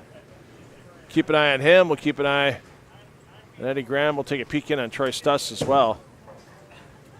Yeah, Stuss is going to be on 11 and 12, and Stuss just started his fourth game with an X.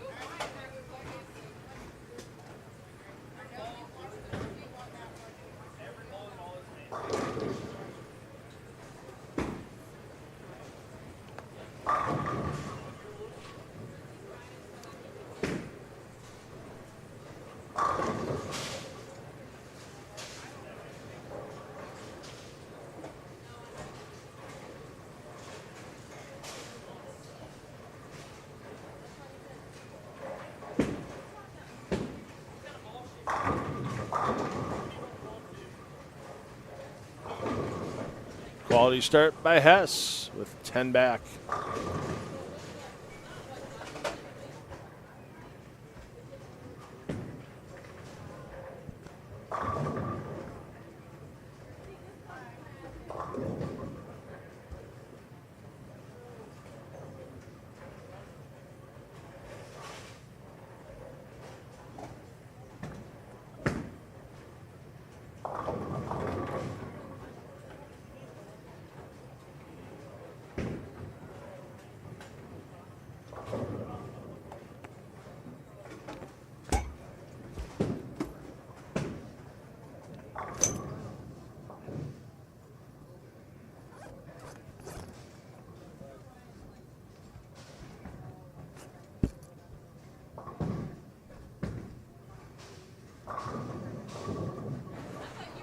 Over to Troy Stuss. It's been a while since we've thrown him here on the main feed.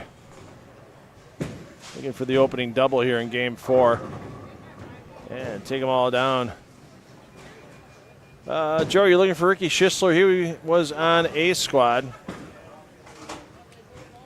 Schisler ended his day in the minus, so he will no longer be bowling this weekend.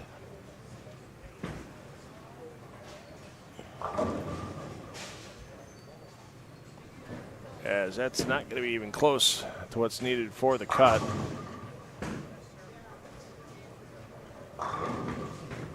Bo Gergen was sitting at plus 19 after his first 2 games. That needs some help. Well, see Gergen crossed up on himself there and then showed that in his body language at the foul line. Ron Profit, the other player on this pair.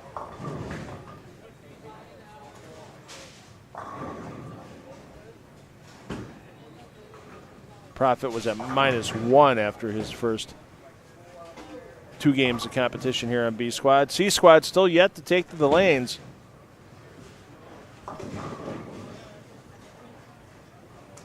And the chop from Gergen is going to leave that void on the score sheet.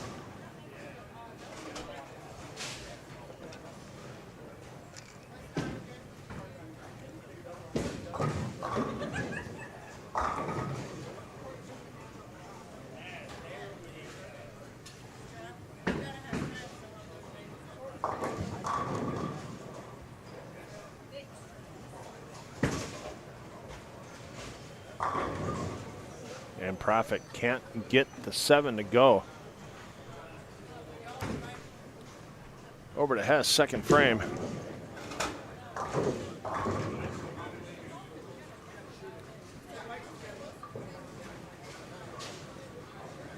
He's probably happy he's getting 15 and 16 and 1 and 2 back to back. Another messenger in front, and that was well in front. I'm sitting behind lanes 11 and 12 in the booth, and you could see that head pin was about 1.5 foot in front of the 10 pin. Never had a chance at the 10 for the messenger.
So Stuss and Gergen will be back up momentarily.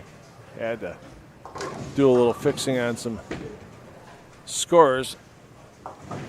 Gergen and Hess up at the same time. We'll give you the radio call on Bo Gergen.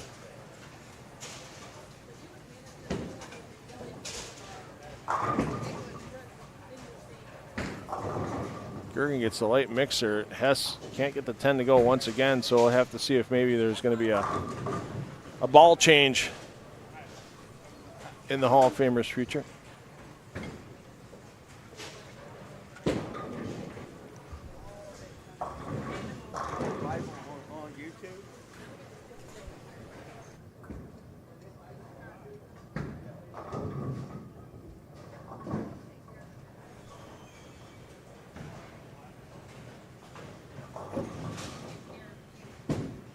Stuss for the opening. Turkey. Yeah, there's a messenger that finally connects. Hess did convert that 10 pin.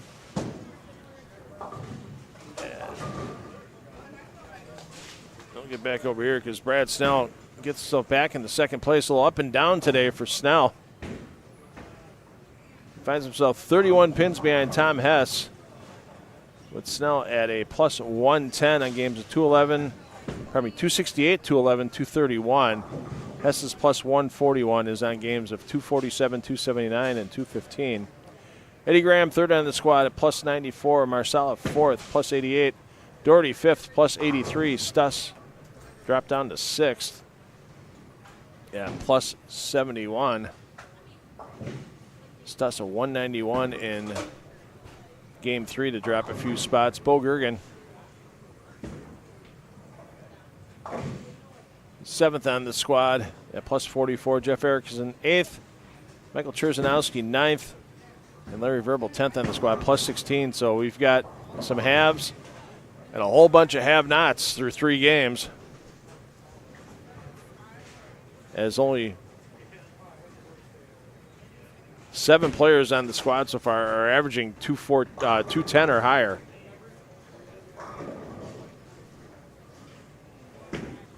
So that might help out players off a squad like Tom Carter. Carter's sitting at a plus 60 total.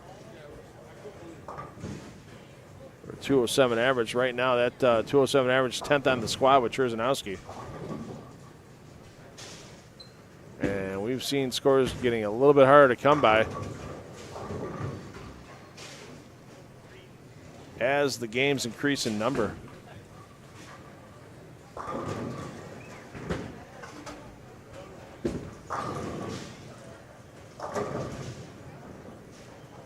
Let's get over to Stuss. He's ready to fire, working on 3 in a row.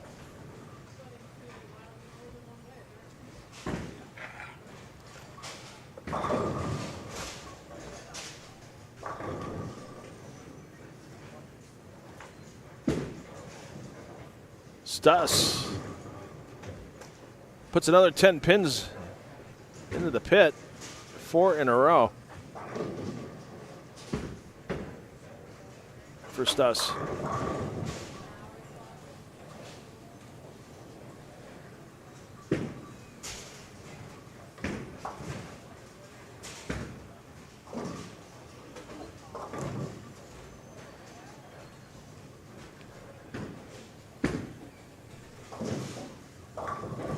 Try to find somebody else other than Stuss that's got a front bunch in the building at this point. I don't see it.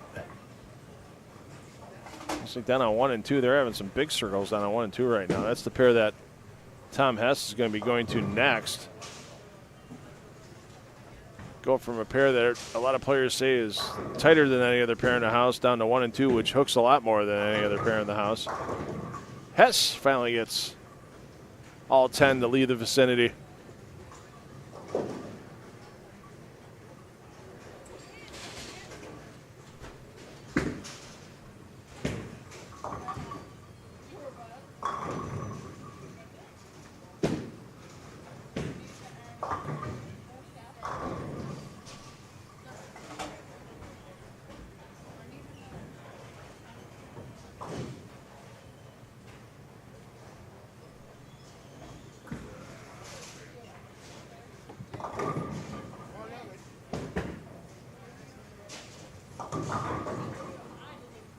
Arbach gets him to go. Let's go over to Gergen.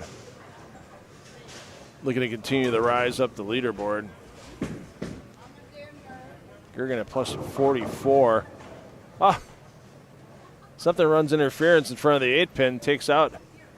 There was a head pin that didn't let the 4 or 5 get back there, just took him straight to the right.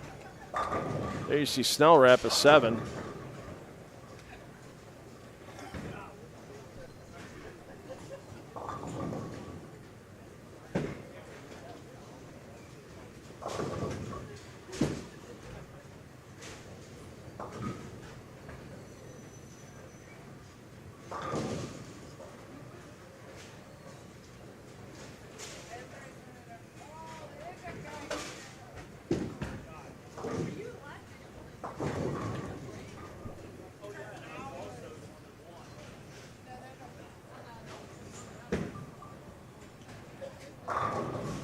Hess takes them all down. Hess currently sitting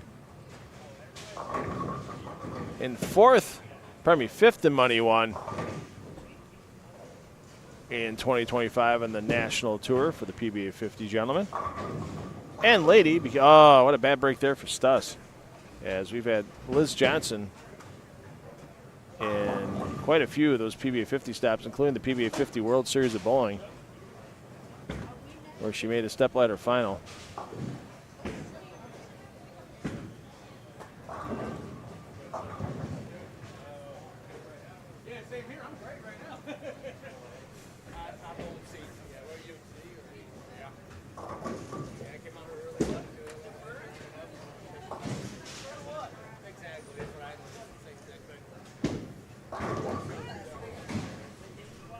Wow, and the air guys getting in grooves today, getting these 4 and 5 baggers, and all of a sudden that single pin stopper catching a lot of players. Right now, let's get down to the low end. Let's find Doherty. Doherty's on 3 and 4. He's Dutch. Pardon me. Strike, 2 spares, and a strike.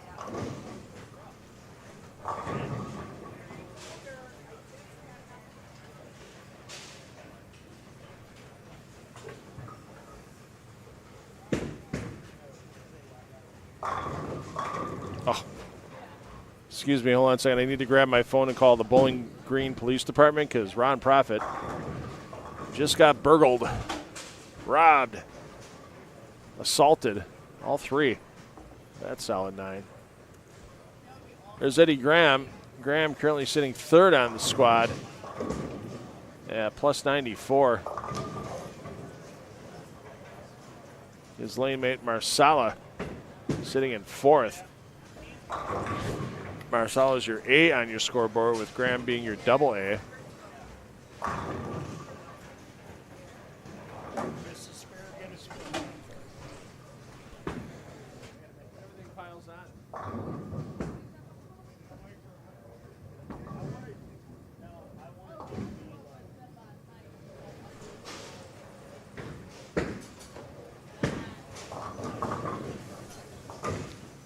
And it goes from bad to worse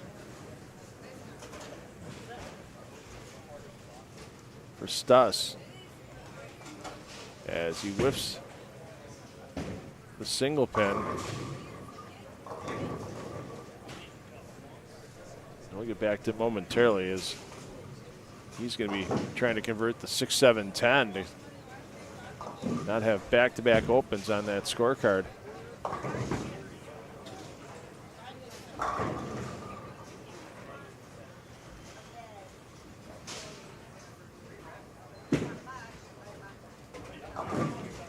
Yeah, gave it a run.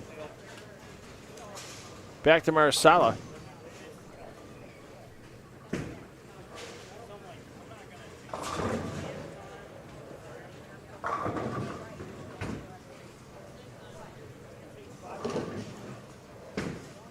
Marsala plus 88. We're looking to add on to that.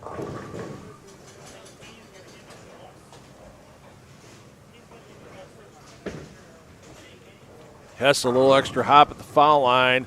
There, the messenger finally connects for him. He had a couple recently go right in front. You can see the follow-through footwork wasn't the greatest as he's having a little chuckle with Auerbach on the way back.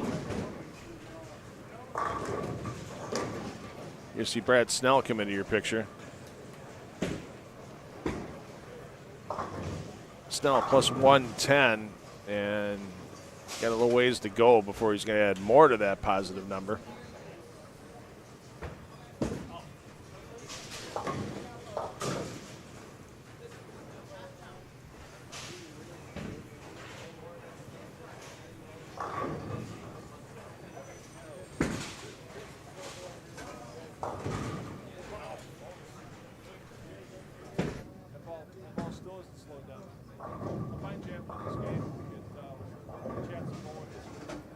Always good to do. Okay.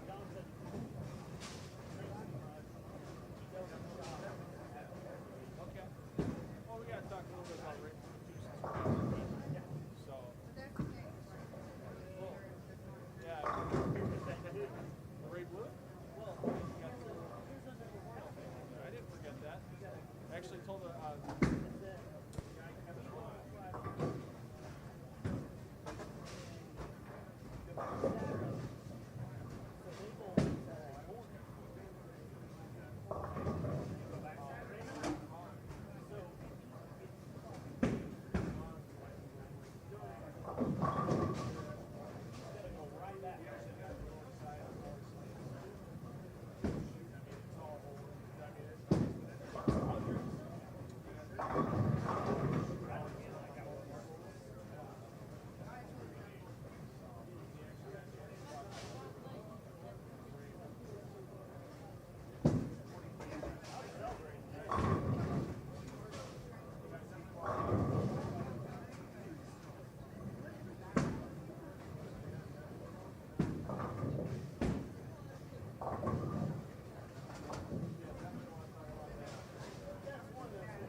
See if Graham can find the pocket again for the first time in a couple of shots. Nope.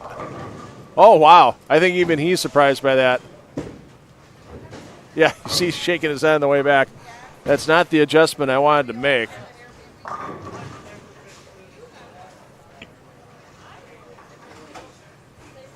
Let's see if Marsala can keep things rolling.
We're going to get back over, check in with Troy Stuss.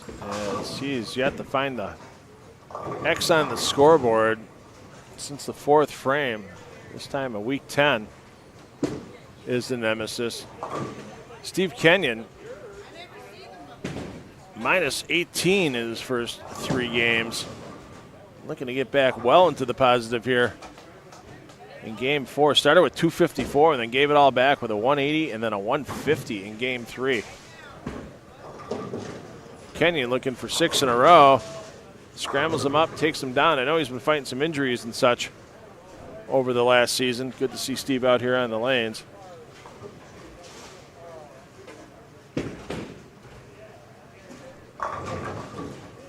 Well, the good news for Tom Hess, he didn't leave a 10-pin. Bad news for Tom Hess, solid 9.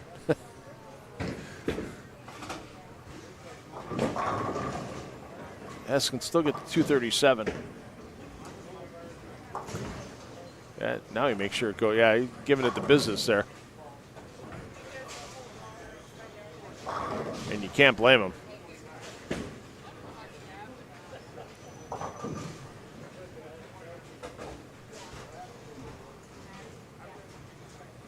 Peeking on Graham and Marsala. Graham, well, I'm sure he's going to make some adjustment off the last shot that he thought was terrible and ended up being a nice mixer. That's nice and flush. That's one that'll keep a player happy.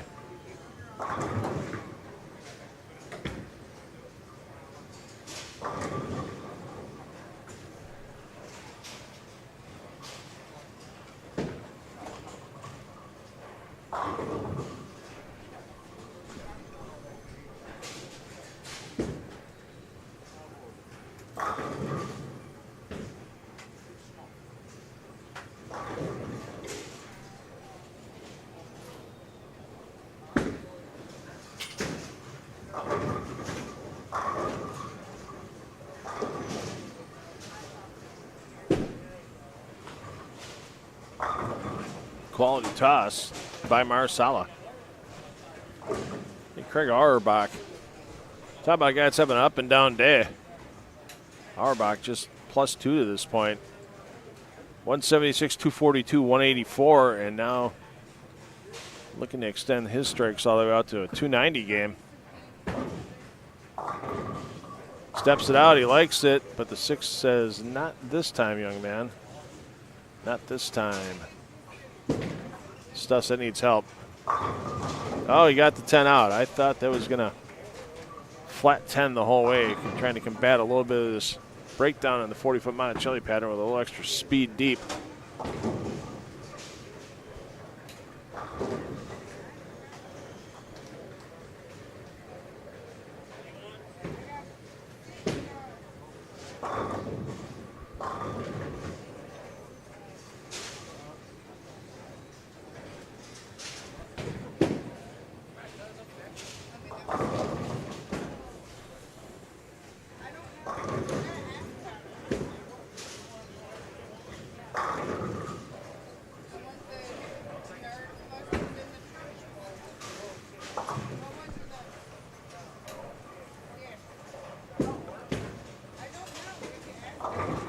Gergen likes it, and you see why.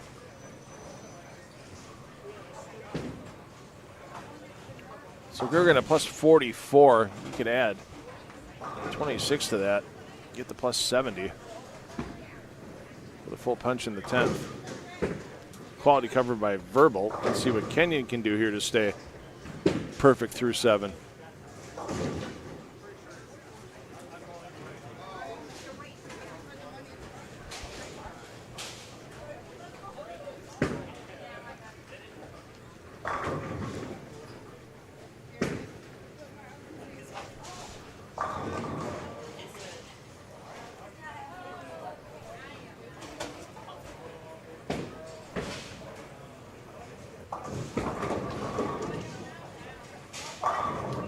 Kenyon gets them all to go front 7. Doherty's been making everything all day. Made a 210 and 410 last game. Why not a 24810? Well, not in this case. Drops the max to 233.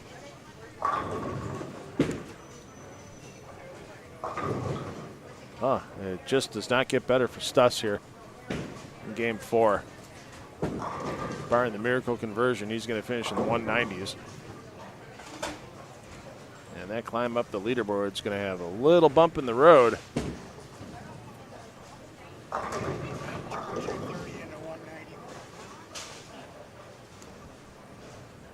See what Hess can do here in the 10th frame.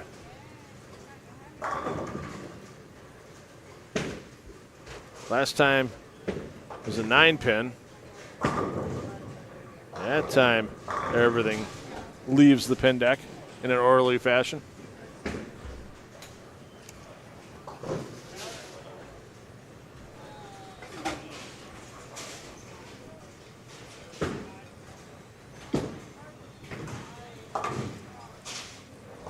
So 193 for Stuss.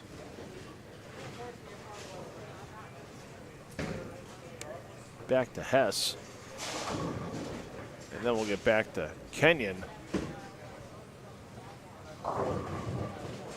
Huh. Here's one you don't see every day. It was almost a light 478.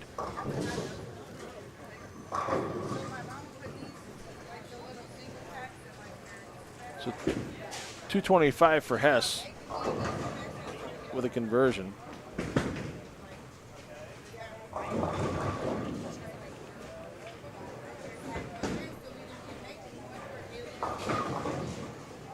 Let's take a peek down on Doherty.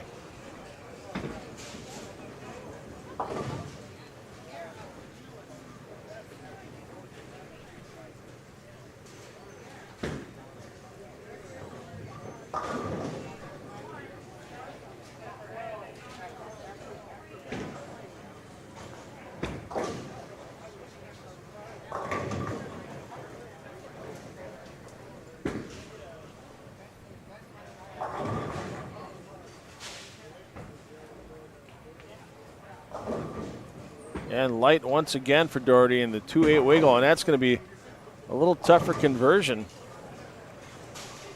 As you see, that 2-pin got bumped to the right, and the 8-pin a little to the left. You have to really make sure that ball drives through. the 2-pin to get to the 8.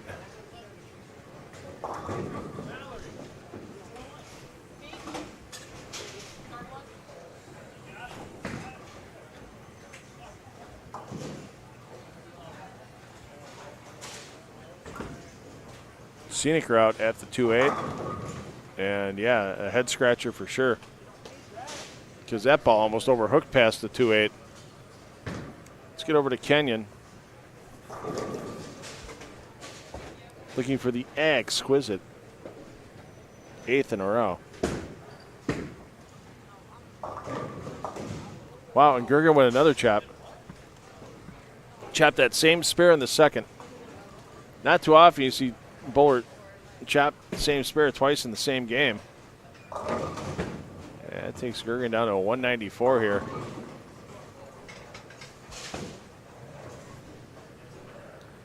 In game 4 as we're reaching the halfway point. Exquisitely done by Kenyon for the front 8.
Rudy Revs needs some help. He's had a rough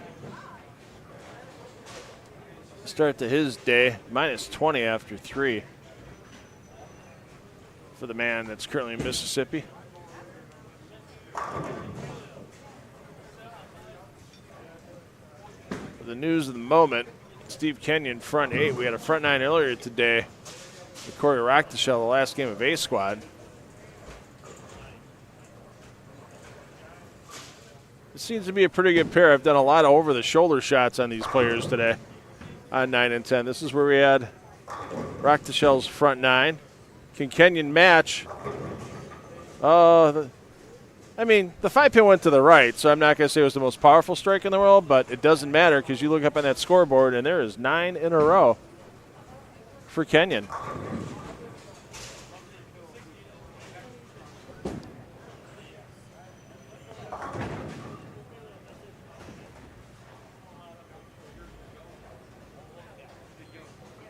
Kenyon was at minus 16 coming into this game. This could be a game that gets him in the top 8 on the squad. Started hot with 254 and then the back-to-back 180, 150. Took all that plus away and then some.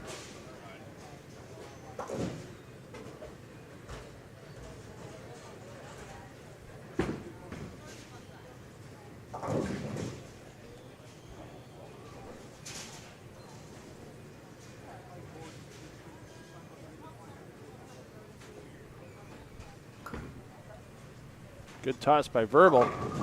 Gets him to go.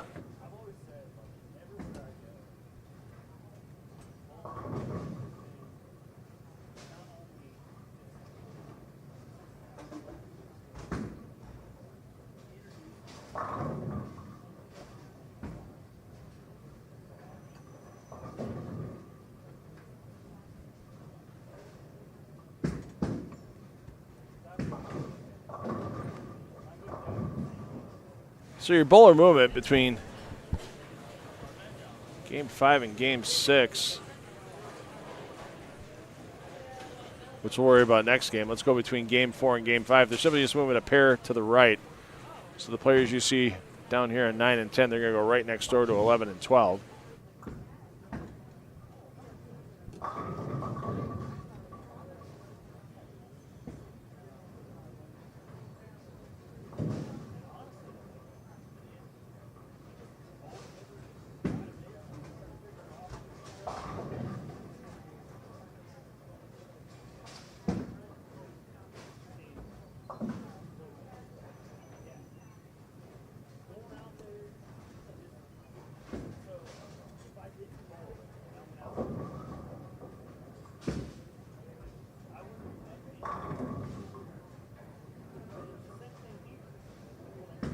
Crywye. Plus 15 coming into this game, so slow and steady helps for now. Let's look at the plus 20 after that 205 game. Going to need a little more help if he wants to see some Sunday morning competition. That'll start at 10 a.m. tomorrow for our top 29 players from qualifying today across all three squads. Verbal doubles his plus, goes from 16 to 32.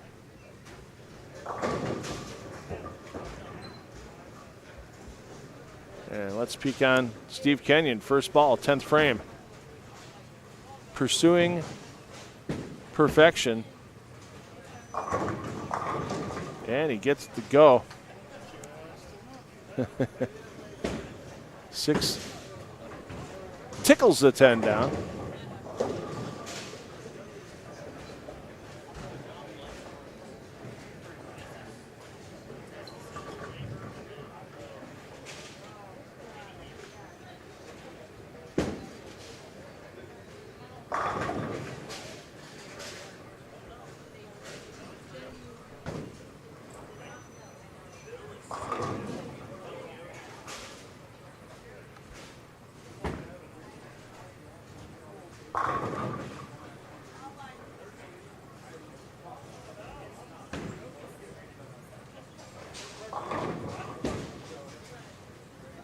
Rudy going to get that one the hole just enough. 9 goes last. And there you see Steve Kenyon looking to get his 10th in a row. Checking that hand position, making sure everything's in place.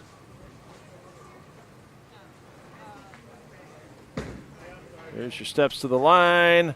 Flush in the pocket. Oh, are you kidding me? Are you kidding me? The good ones never go when you need them. Wrap 10 ends his bid for perfection, but it gets Kenyon right back in the hunt.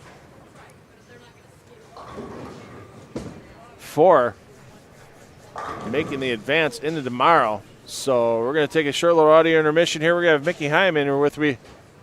When we get back, talk a little PBA history, talk about some historic other bowling as well. So join me and Mickey back in here momentarily, and we'll have some fun chatting. If you have questions about bowling history, we might be able to answer them for you. You never know. Drop them in the chat on the YouTube channel, and we'll do our best we can to answer them. Thanks for tuning in everywhere you are. Even Fontana, California, making the shout out in the chat.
All right, and we're getting into Game 5, and joining me in the booth, man with a lot of bowling history to share, Mickey Hyman. Mickey, you've been in Bowling Green for quite a few years. You obviously didn't grow up in this area, but you moved here quite a few years ago. For those of us joining us, meeting you for the first time, how about a little bit about your life on the tour back in the day and how you ended up in Bowling Green?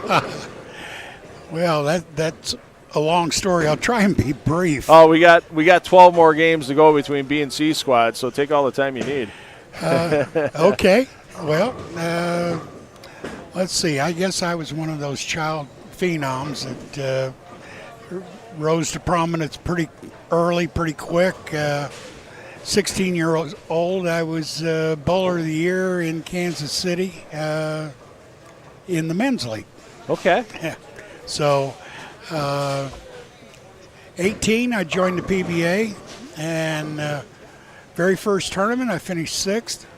At that time, there was 4 people that made the show, not 5. Yeah. And so I just missed that. Then next tournament, I finished 9th. Then I finished 16th. Didn't cash for a couple, made a show out in Fresno, California. Finished 3rd. And then the United States Army said that they needed my services. Quite a few bowlers had that issue in the 60s and 70s. Yeah, Johnny Petraglia, a lot of people that we got a chance to serve our country. So, got back out of the Army. Had about 2 weeks to practice, and went out to California for the first stop on the winter tour. Made the show. And I'll give a lot of that credit to the United States Army for getting me in such good shape, because back then I think it was a little bit more grind than it is now. Now it's a little bit more of you got to know the equipment, you got to know all the patterns, a lot more technical nature. Back then it was who could survive bowling 42 games in 3 days. Yeah. So being in shape was paramount, and that doesn't mean you had to be the biggest guy. If you look back at, Johnny and a lot of guys, we're all 160, 150 pounds. Right. There weren't many Art Trasks out there at the time, and that's true. Although that didn't prevent it from happening. There was some pretty big players. The two that come to mind, Steve Cook and Art Trask. Yeah. So. Yeah, and there was a guy out of Nebraska that Bill Straub, who coached a number of years at Lincoln. Yeah. And did really good with that. But Bill won the PBA doubles with Tommy Warren out of St. Louis. And Tommy was like 5'1", and Bill was 6'8", 6'9", and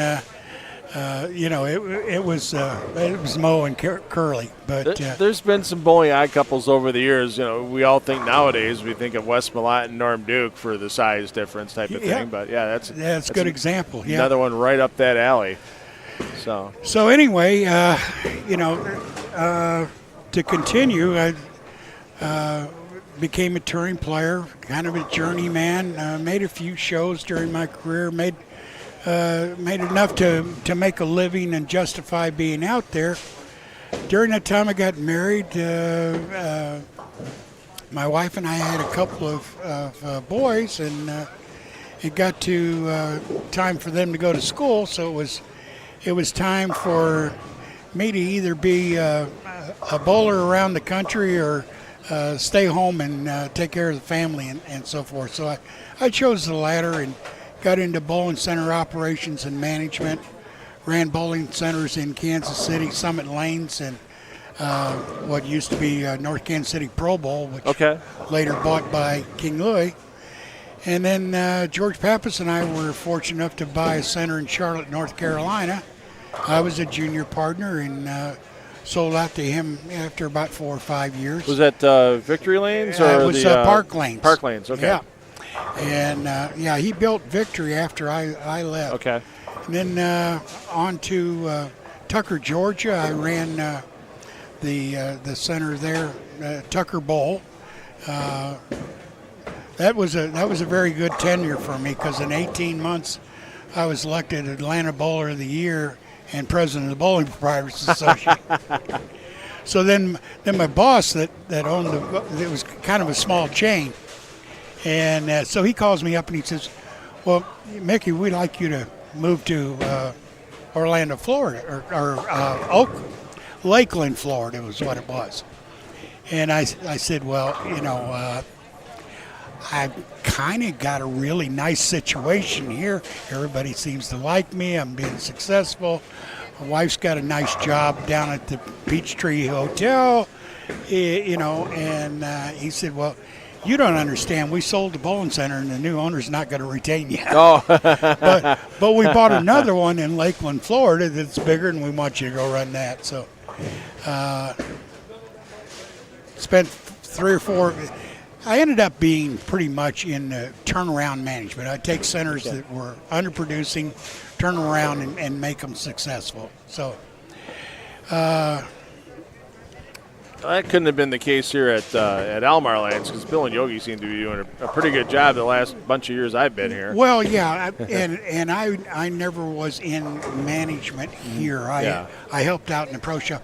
I actually that was my first or second retirement when I came down here. My wife had some very serious health problems, and I needed to become pretty much a full-time caregiver. Okay. So, needed to jump out of the responsibility of bowling center management and take care of home matters. So, right. Anyway, that was...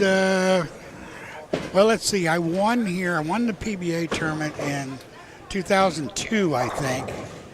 And after I'd won, we were sitting in the bar and kind of celebrating. And one thing led to another. And Bill made me an offer to come down and run the pro shop and, basically work when I wanted to and how I wanted to. And because he knew I'd do an appropriate job. Right. So that was 2003, I guess, and been here in the area pretty much ever since. Did spend 3 or 4 years over in Chicago at with my friend, my lifetime friend, George Gervais. He had Star Pro Shop there at Stardust Lanes. Okay. And he had some issues with trying to expand and open some new shops and needed some help. So we moved over there. That was about a 3-year tender, and then she had another down play. So we came back to where we were comfortable, and have been ever since here in the Bowling Green area.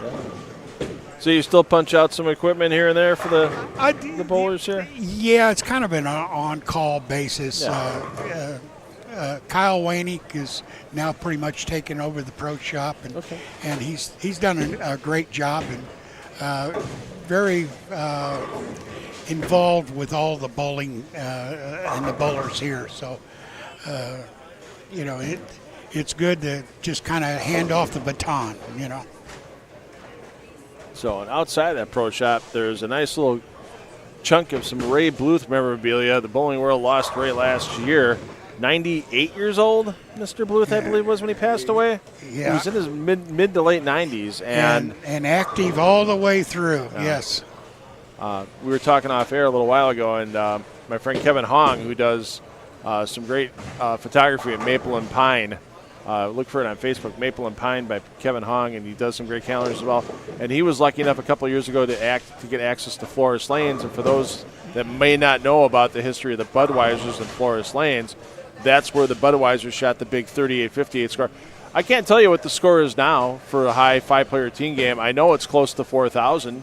It's 39-something or close to 4,000. 39 some change. And that was a bunch of 15-year-olds. Yeah. That was a mixed team, actually, too, men and women on that team. So, Yeah, but that don't short the 38-58 women. They're pretty good. Yes, they are. That 38-58 stood for a long, long time, and Ray Bluth was part of that great Budweiser team. And they shot that at Flores Lanes. And what a lot of people don't know is Flores Lanes was a split center up and down. Mm-hmm. So the 8 lanes on one level, 8 lanes on another. And they knew the pair they got in on the house because Tom Hennessy, who was the captain of the Budweisers, if I remember correctly, made sure everybody that they had the top of the lineup there that night when they were on. I believe it was lanes 5 and 6. That's what I've been told. On. Yeah, I wasn't there, but yeah. But it's just amazing the scores that they shot with the hard rubber bowling balls of the day. On the it was probably lacquer in 58. Oh, I'm sure it was probably past shellac because shellac kind of went the way of the roadside after World War II. Yeah. It all became lacquer and something they call nitrocellulose. And if you want to know what that is, look at the non-sticky side of Scotch tape. Yep. So, and still those finishes were extremely flammable, especially during lane resurfacing. So they kept moving on to urethanes and harder lane surfaces. And now you have, obviously you see in front of us here, with the synthetic lane surfaces. And the bowling balls have gone the opposite direction because back in the days of shellac and lacquer, you couldn't throw a soft-shelled bowling ball because you need to save the energy in the bowling ball because the lane surface was so soft, it would strip the bowling ball of power. And so they had to shoot the hard shell balls, and now it's the exact opposite. Everybody's looking for the porous shell, the soft shell that can get the tread and bite on these synthetic lane patterns. And you went through that, I can imagine, on your days in the tour when it went from absolutely went from rubber to polyester to urethane, where it really made a big change. My first couple years on tour were hard rubber bowling balls and so forth. I remember early I signed with AMF, and the deal was like $100 or $200 a month, plus all the bowling balls I could drill for a year. And, which was 6 of them? No. Even more than that. Okay. No, I never got past 3. Oh, you never got past 3. Okay. Well, we had the Dick Weber 5-star, and we had the AMF 3-dot, and then we had another ball that was it was plastic. It was made by Voigt. Oh wow. Yeah, and because AMF didn't want to put AMF on a plastic ball at that time. But they needed something that was colorful for their centers. Okay. But anyway, yeah, the maintenance end of it has flip-flopped. Where centers had to resurface every year, like you talked about. And by the way, the fire came from the sawdust as much as it did from the finish itself being flammable. But you know, the center's having to pull finish about every 8 weeks. So then you'd have a situation where once they pulled finish, the surface was pretty flat and so forth, so you didn't have a lot of miss room. So the scores were bad for a couple weeks. The finish would wear in, and you'd start to have a little track there, a little depression. So now you got a little miss room. If you could throw the ball just inside of that little depression, it would pick up and recover a little bit. Now, when I say hook, I'm talking, 3 or 4 boards was a big cranker. Right. So then you had 3 or 4 weeks of the really good scores, and then it got too depressed. And then you had a couple more weeks of bad scores, and then it's back to pull finish again in 2 more weeks. So it's like 4 weeks you got good scores and 4 weeks you got bad scores. Wasn't there a rule in the PBA Tour back in the day, too, that the lanes in the center had to be resurfaced 2 weeks before a PBA event? No, I don't think it was 2 weeks. 2 weeks, okay. But it had to be resurfaced before the event. So if you had an event in January, that summer you had to resurface. Okay. It was pretty hard, at the time people were resurfacing as a matter of course. Right. But it was pretty hard to shut down a bowling center for a whole week to resurface when the winter leagues are going on. Right. When during the summer was available. So, Yeah. and most of the resurfacers worked during the summer also. Yeah, I used to do some late resurfacing back turn of the century. Yeah. Well, right around 2000, where there Yep. was still quite a few centers of wood lanes, and yeah, it was not easy work to resurface lanes. Even if you had a nice Colicchio sander that you could sit on and go down the lane, you're still pulling stuff with pulling finish off with drum sanders in the heads, and yeah. And it was an art. You know, I remember back in the early '60s, basically all the resurfacers were employees of Brunswick and or AMF. Yeah. And AMF's theory was, well, let's sand the lane flat, and that'll make everything uniform. And Brunswick's theory was, well, let's put a 20 thousandths depression in the track. Yep. And so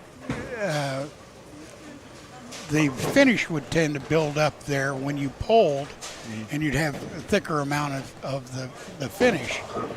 So, but anyway, what that created was you walk in the AMF house and you're basically playing as far outside as you can to get the angle, because you had no track to throw it into. Okay. And Brunswick house, you always played somewhere around the second arrow, because that's where they sanded the depression. And the finish was a little softer because it was thicker. Okay. So. And then you throw oil on top of that, and the oils of yesteryear were much different than the oils of today, because it was a lot more of an art than a science for Lincoln. It still is pretty much to this day. I mean, they can get a little more technical with it, apply in more exact amounts and areas than they could with line and a squirt gun and a mop type of thing. But yeah, exactly. And the problem is it's like a lot of products. It can vary even though it's the same. Yeah. So you buy the same oil and all of a sudden it's a little bit thicker or a little bit thinner. The procedures are totally different. You go back into the 60s and before, to dress the lanes, you threw up the masking unit, which is there in front of the pins, and you oiled down the pin deck with a Hudson sprayer, oiled all the way back to the foul line, got out with a buffer and buffed it in, and now they're good.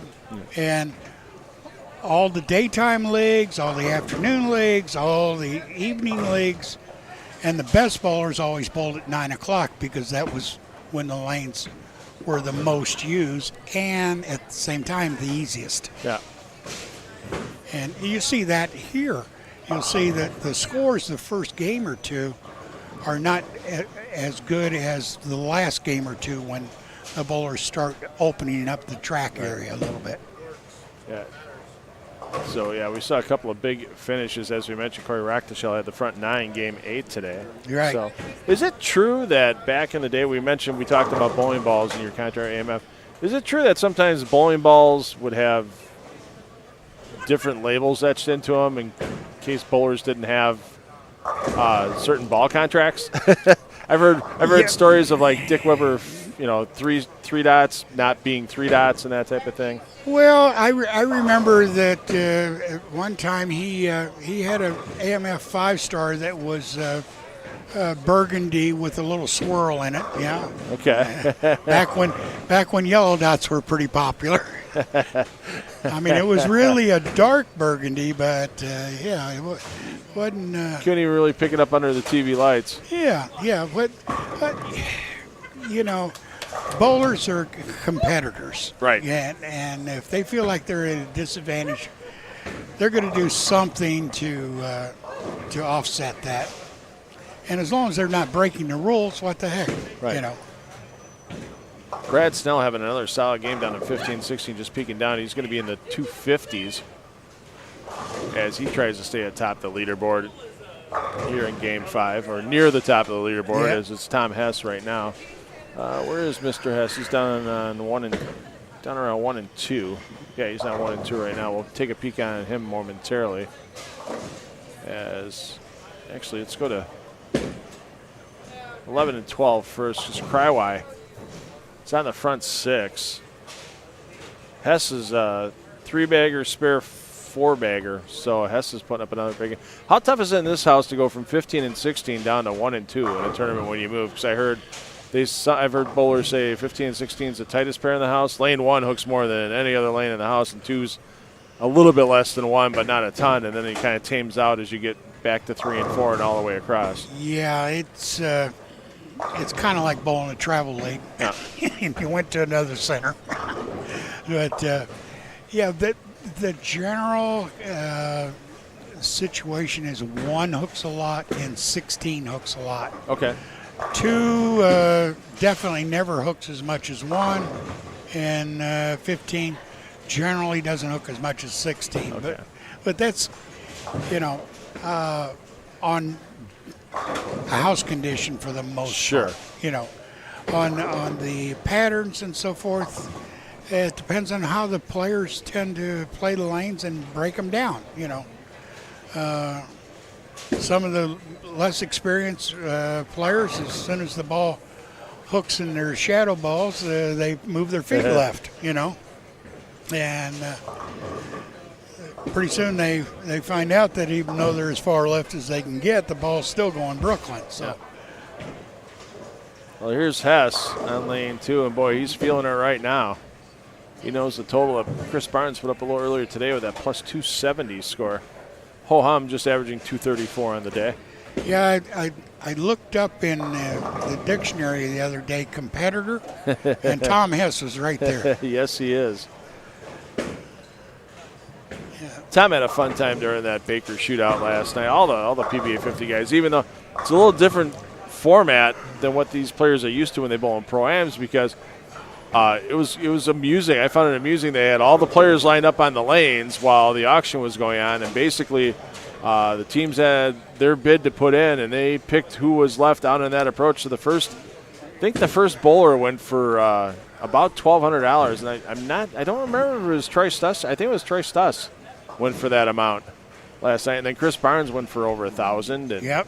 Yeah, it makes for a great prize fund because all that money from the auction goes in the prize fund. So Dan Higgins and his team took home $4,000 last night, and the pros get their chunk. They get 1/5 of that prize money. Right. For being in the pro-am. So most of the time these guys get $50 for the pro-am. It's a social time with the bowlers. If the pro doesn't bowl great, it's not the end of the world because it's more hobnobbing and talking and having a good time with your pro-am lane mates. A little different when you got that money on the line.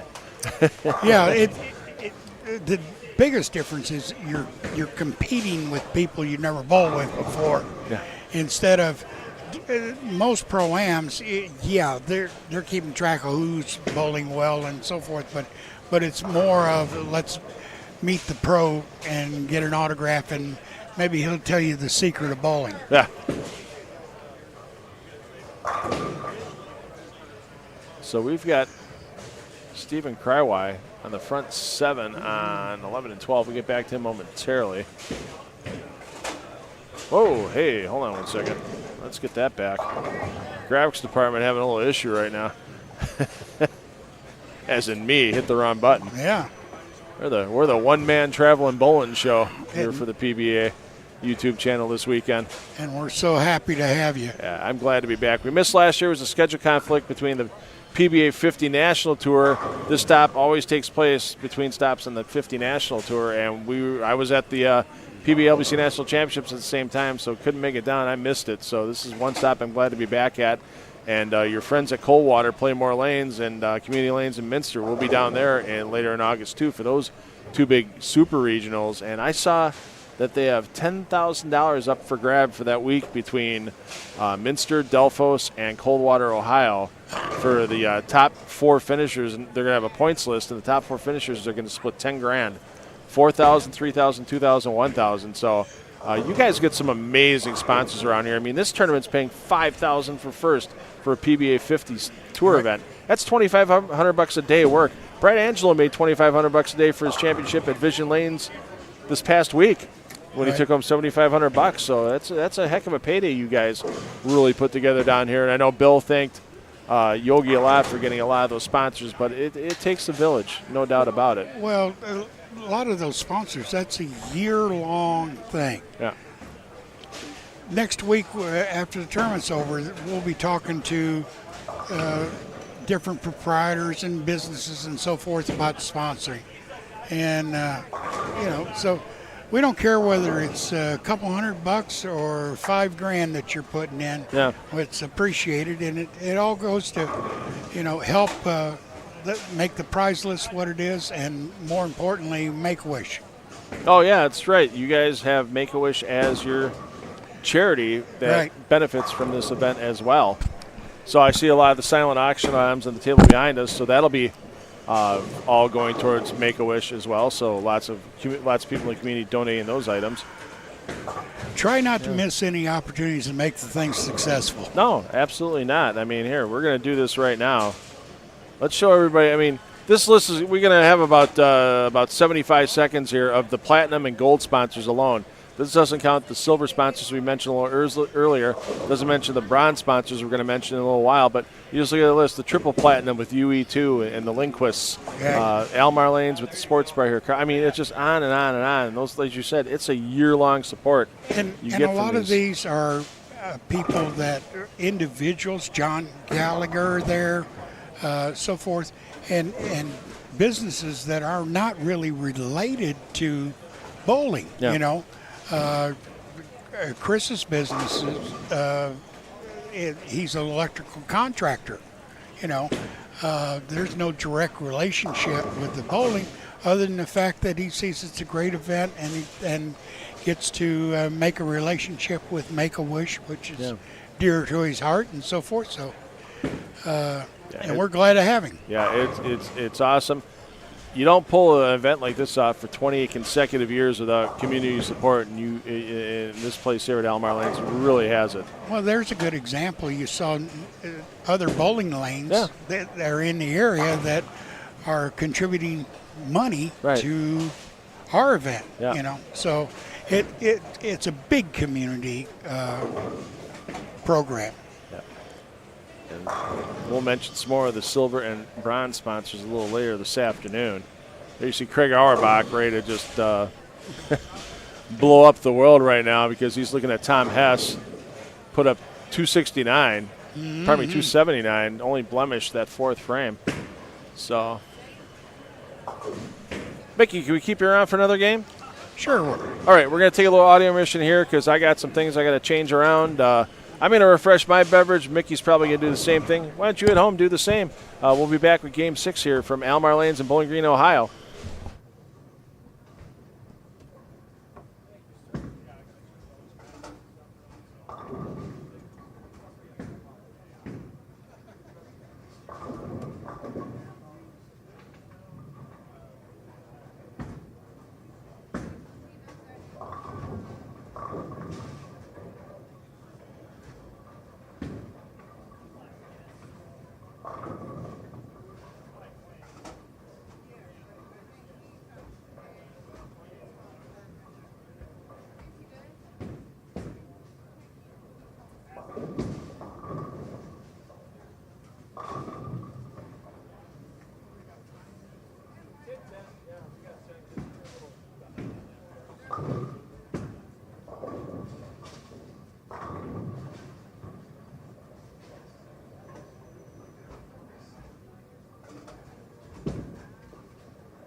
So our leader, Tom Hess, is going to be moving over to lanes 7 and 8. We'll stick with them. All the chatting with Mickey. We didn't give you your top 5 on B squad. Hess plus 186 after 4. He's going to add 279 to that, so he'll be well in the lead over Brad Snell, John Marsala, Tom Doherty, and Eddie Graham. Right now, 10th on the squad, Larry Verbal at plus 32. So there's some guys off A squad that are feeling a little bit better about themselves. Even a Tom Carter at plus 60.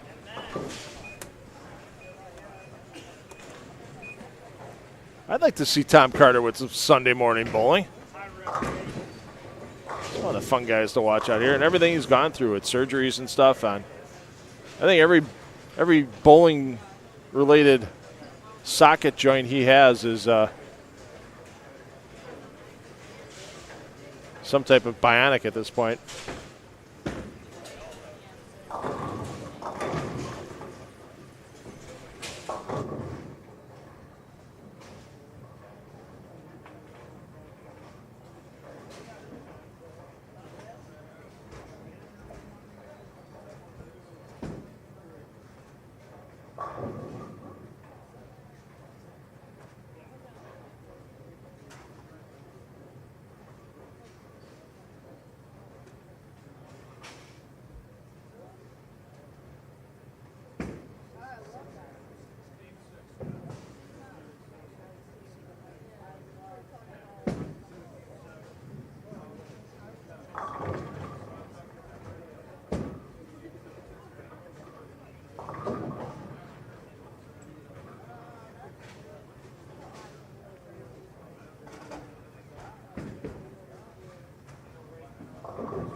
And there's the man, that's your leader, and he's chasing down Chris Barnes in a hurry.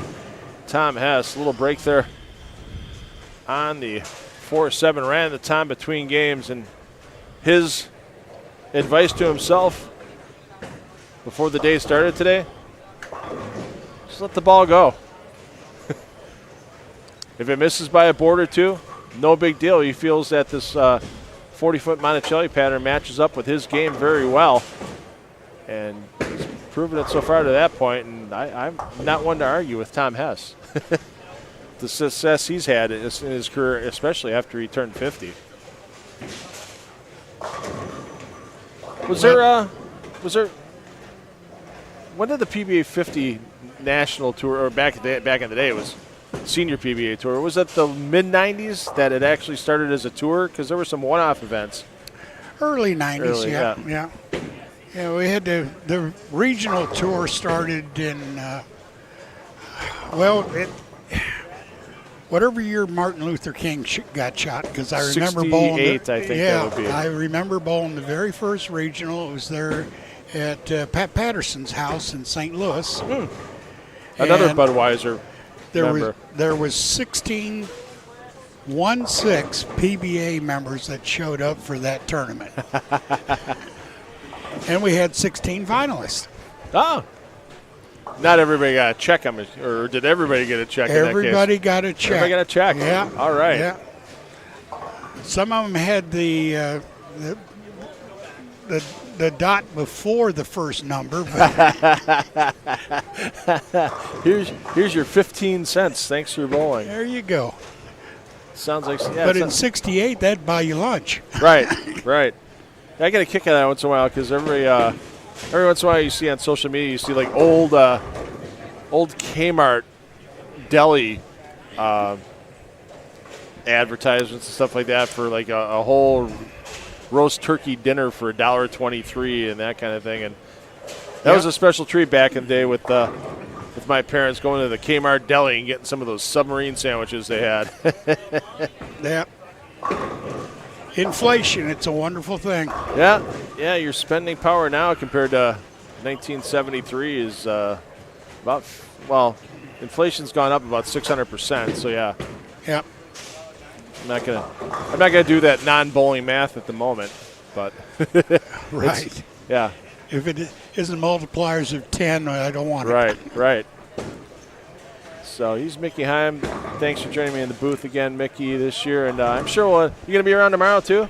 I will. All right, Yeah. well, because we're definitely going to talk God to you willing. during one of the elimination rounds. So, no doubt about it. Because, it's a short little blast this weekend for these players. It's 8 games today and then 9 games tomorrow if they make it to the step ladder, and they might get obviously 2 or 3 more depending on their positioning. Right. Was that the average regional back in when it started in the 70s? Was it like just a 16 or 18 game run? Well, when the regionals, and we've gone through a lot of different formats, but when they first started, they tried to emulate the PBA tour as closely as possible for what it was at the time. Okay. Well, what it was at the time was you bowled 3 6-game blocks. You bowled 2 on Wednesday, and then the third block on Thursday morning, and they cut to the top. For a while, it was 16 finalists, and then they expanded it to 24. So with 24 finalists bowling 1 game against each one with the position round, and the other 16, you're bowling 42 games in the tournament. The other 18, yeah. Mm-hmm.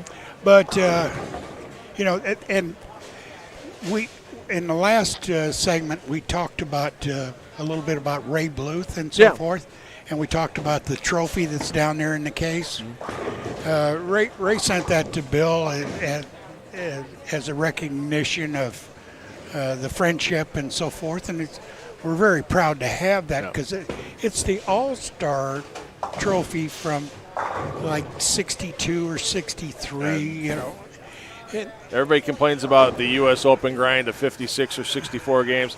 That was like a World Series of bowling before there was a World Series of bowling, 100 games or whatever. It was right close to 100 games. Yeah. And it was total pins. And, but prior to that, there was qualifiers to get into the All-Star. It had a field of like 192 people at the tournament. Yeah. But every area in the country had an All-Star qualifier. So like in Missouri, you had a qualifier around St. Louis area, Columbus area in the middle of the state, and Kansas City area. So you might have 100, 150 people from each one of those. There was over 10,000 bowlers in the country that tried to get in that tournament.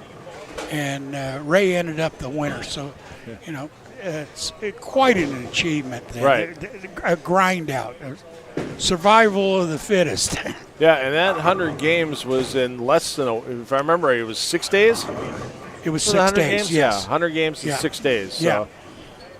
Yeah. I mean, where nowadays, bowlers will get 100 games in the Kids Tour and the World Series of Bowling, but that's over 2 weeks. I mean, there's a lot of times the most they're bowling in a day is 8 games. Right. So they get a little rest and relaxation. And I mean, I heard stories back in the day between the All-Star and the World's Invitational of masseuses being on site so the players could get massages between rounds and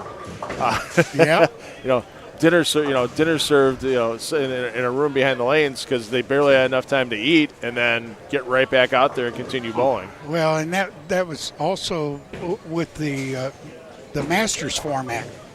You qualify 64 bowlers into what they call the finals, but now you got matches. Yeah. Well, it's double elimination, so as long as you're winning, you're staying in the winner's bracket, so you're bowling half as much as the people in the loser's bracket. Yeah. That you might have to bowl during the course of the tournament. You might have to bowl 7 or 8 matches, 4 games. Yeah, that's right. It was 4 games until the mid-'80s. Yep. And not to mention the qualifying and the pro-am and the practice session. And so you could easily bowl 70, 80 games in less than a week's time. Yep.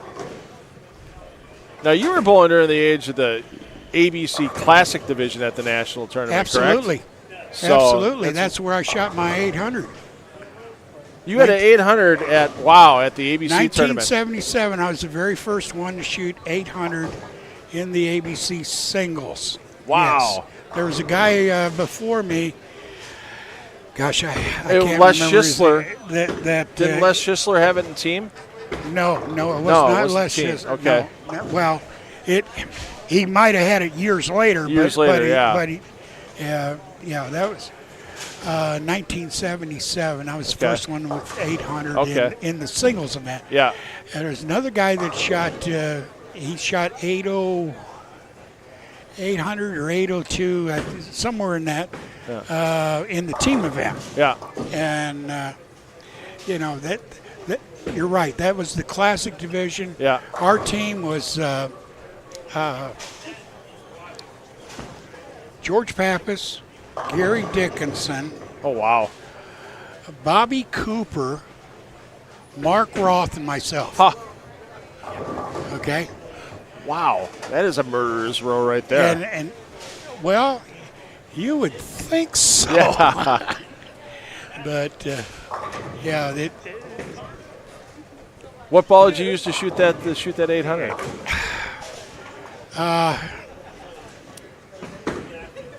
I had that was when I was with Star Trek, at Midwest Sports Group out of Akron, Ohio. Okay. And that was a light blue Star Trek MSG ball. Okay. Yeah. And it was funny too. Everybody back then was throwing 16-pounders. Yeah. Well, I drilled the ball and threw it, So it happened to be one of the ones that I liked on that type of pattern. Mm-hmm. And I'm thinking in the team event I shot like 570, and then we bowled doubles, and I had like 580, and Mark had like 570, and so forth. Nobody had a look. And, of course, after doubles, you move pairs. Not like it is now where you stay on the same pair. Right. We had to move pair. Yeah. So we moved pair, and I made a big adjustment. I was playing around the third arrow, and I moved and went back out more in the track. And again, it's 77, so we're bowling on wood. It's in Reno at the old Reno Sports Center. Yeah. There was no the new place wasn't there. Right. yet. Yeah. That was. Yeah. They bowled. They had that convention center that they mostly do rodeos in nowadays. Mm-hmm.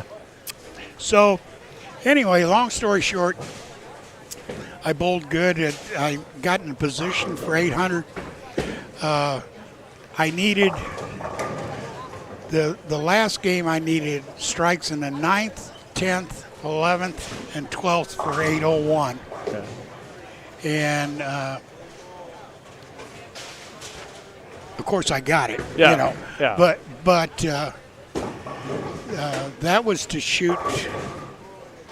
I think I had 255 the last game. Okay. But no opens, clean set. But and an eagle. Because you got the same eagle all the regular division winners got back in the day. Absolutely. Yep. And obviously it competed against less people. Yeah. But the quality of the player was a little better. Right. I mean, we talked about Bluth and Patterson and all them, back in the day. They bowled the ABC championships back in the 50s and early 60s as a team because they were allowed to, because there wasn't really a professional bowling designation back then. Right. There was the lane man rule back in the day where only 1 or 2 players on a team can make more than half their income from bowling. Right. But then, I'm a sales guy for Budweiser. There were all those teams, all those beer teams were doing that exactly to keep their players eligible for, because that was the biggest competition of the year back then, was the ABC tournament. The Stroh's team, Stroh sponsored those guys, and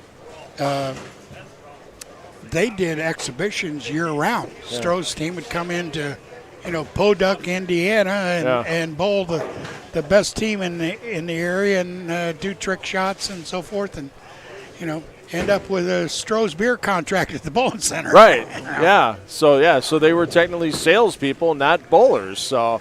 Yeah, it's just amazing, because you hear that a lot nowadays with all the rules changing, and I haven't bowled the USBC Open Championships in almost a couple of decades now. But the players that do, how can they have pros on the team and do all this stuff? Man, they've had pros on the team forever. It's just the way of how they've, how they've organized it, how they've called pros, and now unfortunately for the ladies, they're technically not professionals because it's not a membership organization anymore. They're still bowling for prize money. They're still bowling for titles, but they're not technically a professional bowler anymore. Yeah, and it's unfortunate. Yeah. But it's a pecking order. Okay, so if you're a sports editor or in the position to be one that makes the decision as what you're going to affiliate yourself with, you're going to go with professional football, then professional baseball, right? And down the line a ways is bowling. Yeah, I mean, although it associates itself with millions of people. Yeah. It's just that back in the the dawn of television, they needed sports that were easy to broadcast. So you can see, you can pick up if you watch a TV telecast from the early 40s, mid 40s, you can barely see that baseball. I mean, even the film cameras weren't the best in the day, and you could barely see that baseball. But bowling was really easy to see, and it was really easy to light, and it was really easy to get people in to watch. And boxing was the same way back in the day. Now you look at boxing compared to Ultimate Fighting. Who can tell me, anybody, within the next 3 seconds, who the current heavyweight boxing champion of the world is, or who any of the boxing champions are out there right now? Well, it's not Sugar Ray Leonard. No. I saw his bowling ball a few days back. Somebody had it on somebody had it on a rack somewhere, and I thought to myself, that ball's 25 years old now, easily. So, goodness. So remember the Michael Jordan ball? That was illegal. That was illegal because it had the basketball grooves in it. Yeah. So there's still people trying to sell those things on eBay. They think they're worth money, and it's just like they made so many of them, so many people held on to them. You're going to be lucky to get $50 for it. Yeah. Now, if you got Jordan's autograph on it, that's a whole different story. Yeah. I think the only thing Jordan autographed about that bowling ball was the contract to make it. Yeah. That's been true throughout the years. Yeah. Yeah. So, a unique tournament that now the same company that owns the PBA owns that tournament too is the Peterson Classic. It's still unique. It's still tough to score there. Did you ever do any well at the Peterson at any point in time? Again, the Peterson restricted PBA members. Okay. So the only year I got to bowl the Peterson was the year before I joined the PBA. I was 17. Okay. And that was a funny story too, because that was the old Peterson that was upstairs, and the old 35th building. and Archer, Exactly. So started out on 1 and 2, and I think I shot 205, 206, something like that. Okay. Good start, huh? Yeah, especially on 1 and 2 every time. Every center it's ever been to, they do something to really make it tough to bowl on. So I go to, you moved one pair to the right. Yeah. I just happened to start on 1 and 2. So go to 3 and 4, and I leave the bucket at 2, 4, 5, 8, and I chop it. So I got 9 out. Go over to the next lane, 2, 4, 5, 8, chop it again. threw the next 10 in a row for 240 something. Wow. So, yeah, wow was right. Mark Collar's got his eye on you at that point in time. Oh, absolutely. So we go over to 5 and 6, and I'm bowling second on my lane. You know, there's 4 on a lane, I think, or maybe 6, but I'm second. The first guy's bowl, no big deal. They strike spare, what have you. Yeah. I step up on the approach and address the pins, get ready to bowl, and 10 pins fall down on top of the 10 that are there. And I turn around, and the scorekeeper, bless his soul, he had to be 95 years old. He says, well, we're going over to the practice lanes. Oh, no. I said, wait, it just broke. The pair just broke. Why don't we see if they can fix it? I said, nope. Oh, no. They can fix it all right. Not for you. They can fix it, but not for you. No, you just threw the last 10 in a row. You don't get to do that. So off we go, through the doors, over to the practice lanes. That haven't seen anything since 1932, barely sunlight. Who knows? So now I'm up, and nobody else is bowled. Yeah. So I throw the first shot right where I've been playing 3 and 4. The ball, and keep in mind, this is rubber ball now at the time. Yeah. The ball stands up about the arrows and immediately makes a left-hand turn in the left gutter. Never seen a ball reaction like that in my life. It comes back, and it is covered in dirt. like I rolled it around in the pigsty, and a full oil ring around the track. I said, what's this? What? Yeah. I turn around to that same scorekeeper and said, what's this? He says, oh, that's common. Oh, jeez. So what happened from that? I think I ended up shooting 120 something that game. You know. Yeah. And fortunate to get that. Yeah, and then they let you escape back to the regular lanes. Yeah. Then back over to, and so I talked to the guy on the pair next to me. I said, how long would it take him to get 5 and 6 back up? He says, you guys weren't even hardly out the door before they had that running again. Yeah. Oh, thank you. So I ended up, I shot like a high 14 or low 1,500, cash for maybe $1,000. Yeah. Something back there. Right. Yeah, but no, that was not a day you were going to get to win the tournament, Sonny. Late 70s, or actually early 80s. Ross Rittberg, who was a bowler from Milwaukee, he actually had moved from St. Louis a few years before that.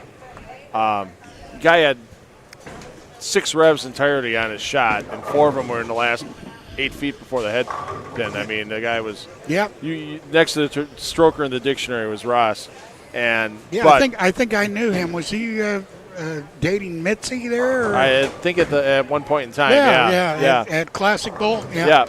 I know exactly what you mean. Yep. And then so Ross is going to game A at the Pearson, and he needs like $175 to take the lead, and he starts with the front 3.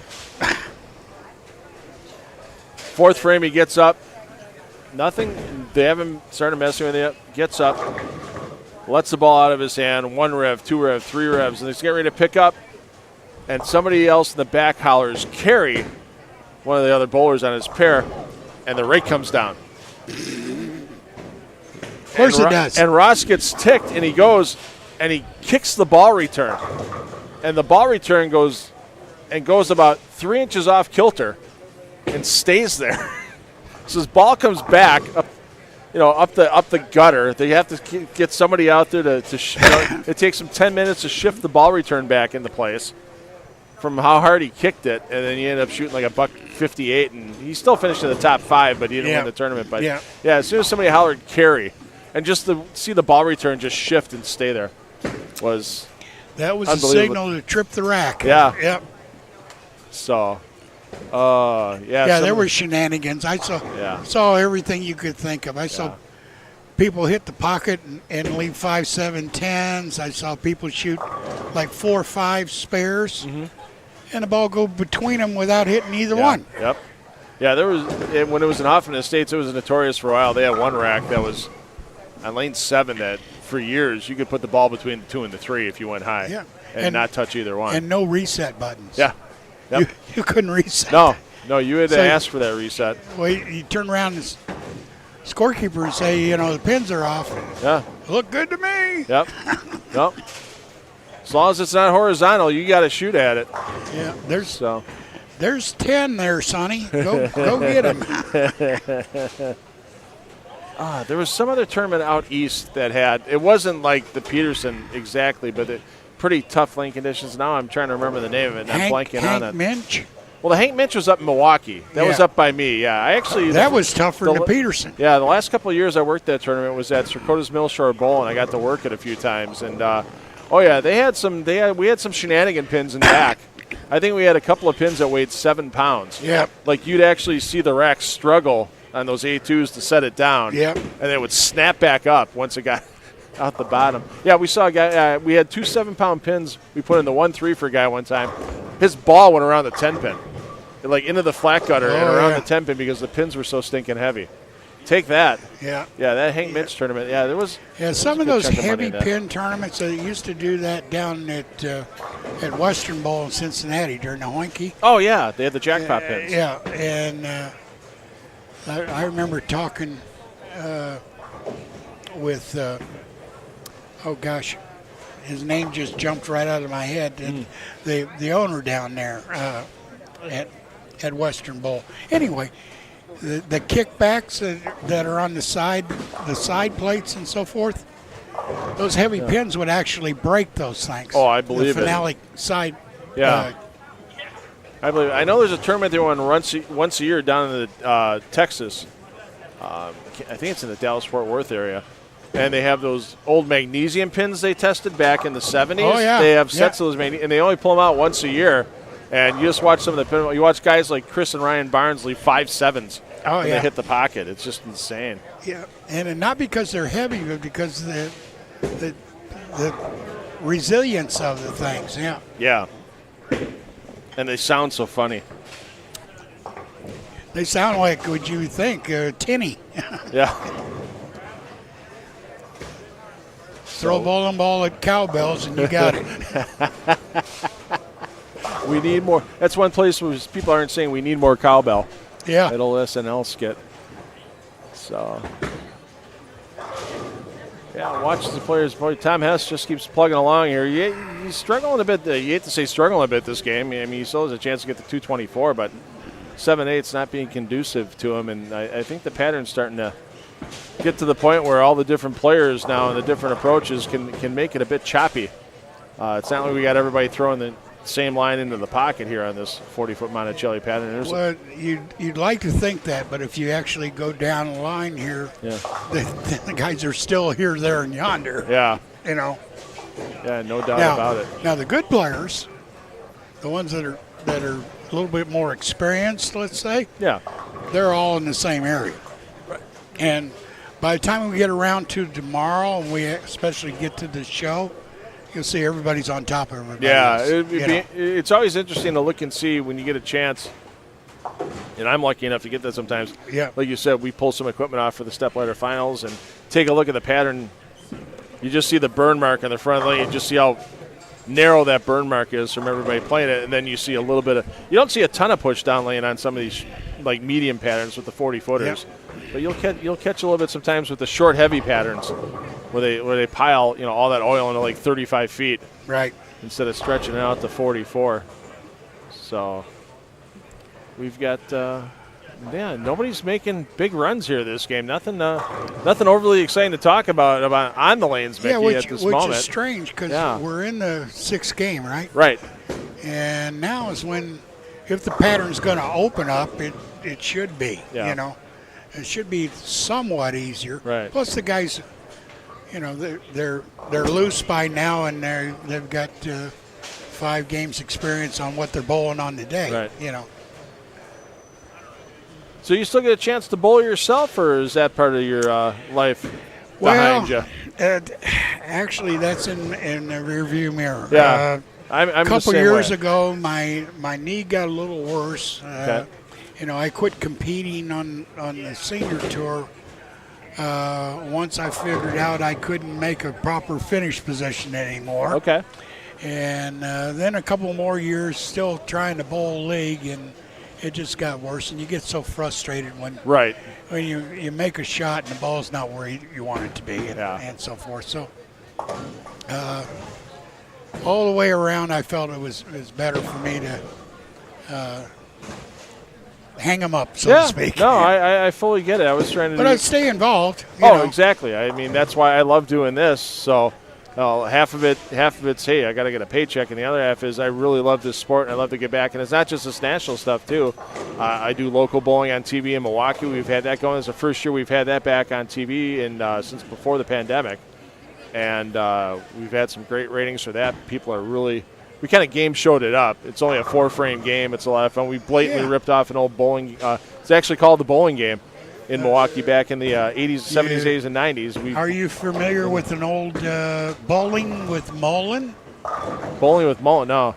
That's out of Kansas City. Very, very popular. King Louis made it happen. Okay. And there's qualifiers all over the city. You have to research that one. I'm sure there's some YouTube stuff on that. Okay, I'll have to look for that.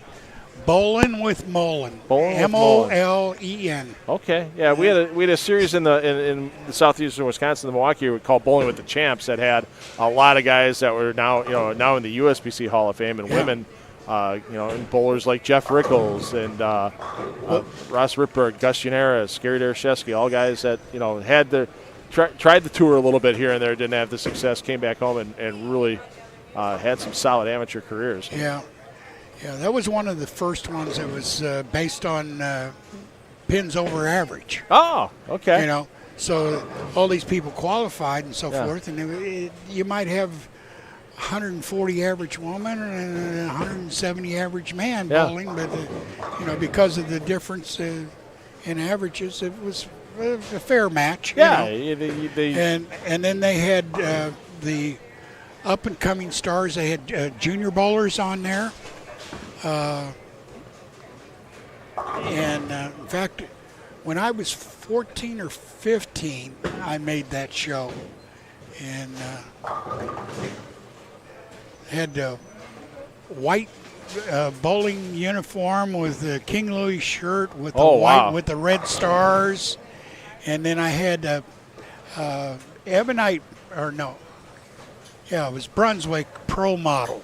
The white ball with the little black.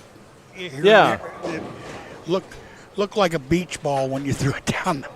It was because of the color. It looked much bigger. Right. Yeah. I got lucky enough to talk to Carmen Salvino a few years back, and I can't find.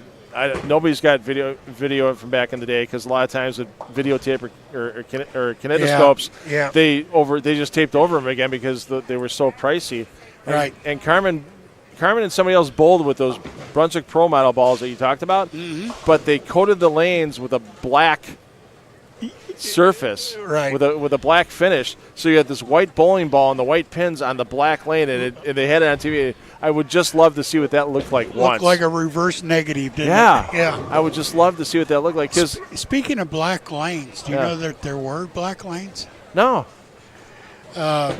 And I'm not sure that they're not still there, but it was either Idaho or Utah. There was a quarry there where they got the what's the stuff they make floors out of and walls? Oh, granite or granite? Yeah. And so there was a mine close to there. So this guy built a bowling center, and he put in the lanes in granite. And in pine and maple and all that stuff that was normally used was expensive, but this was cheaper there, And he had to go through a couple, 3 years of research and so forth to get it sanctioned and improved. Yeah. But it was basically black granite lanes that you bowled on. That would be neat to see. Yeah. I got. There were signs all over the place. Do not loft the ball. Right. Yeah. Because it was prone to chipping. Yeah. That would be the only problem. So, and nowadays, you have to look that up. Yeah, I think it was called. Believe it or not, I think it was called granite lanes. Okay. Yeah. I'll have to see what internet rabbit hole I can wind my way down. I'm for that, surprised we don't have information coming over. Yeah, I'm looking at it. Don't see. Somebody said something about Neptune Lanes in Brooklyn, but I don't think that. Oh, that's where they did the Carmen Salvino thing with the black lanes, Neptune Lanes in Brooklyn. So thanks for the info. It's appreciated. So yeah, I gotta find that somewhere. So let's see. Mark Colford says hi, Mickey. He's a big fan of yours. Hey, Mark. In the chat. Yep. So great pro shop operator out of the Chicago area. Okay. Yeah. All right. Hey, Mickey, thanks for spending a couple games with us. We're going to cut you loose. We're going to talk to Tim Cobble in a little bit because Tim's got a pretty unique story about his time bowling in this event at Almar Lanes, and not just this Almar Lane. So we'll get into that. We'll talk to you more tomorrow. I appreciate your time, sir. Thank you. All right, Game 7 coming up next. Yep.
I hope everybody enjoyed those stories with Mickey Hyam.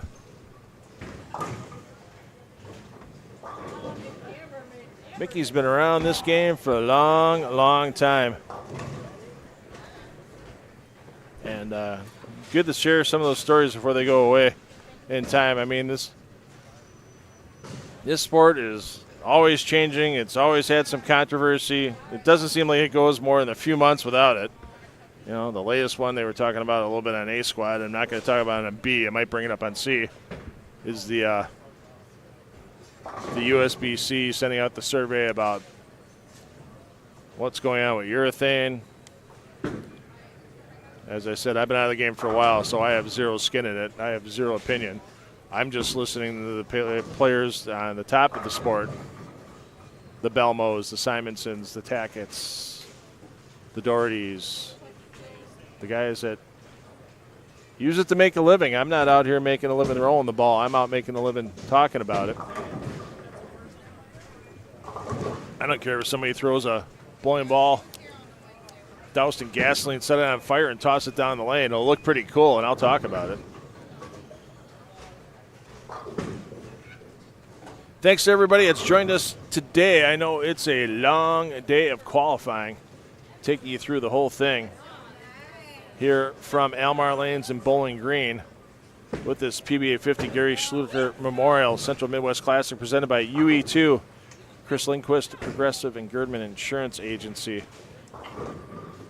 And let's celebrate our sponsors once again, and we're going to celebrate our sponsors by bringing them on screen. There you see all of our platinum and gold sponsors that helped not only give this event a humongous prize fund for a regional event. This is the best paying PBA50 regional event, I believe, in the country. $5,000 on top going out tomorrow.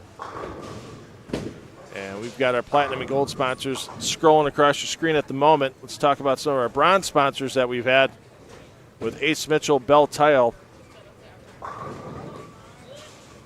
Belleville Brothers Meat Market, Bob Stout, Nationwide Insurance, Brandywine Golf Course, foursome up for bid in the silent auction that'll benefit Make-A-Wish Foundation. So if you're local and want to get a good round and help some people out, get down here, bid on that Brandywine Golf Course foursome.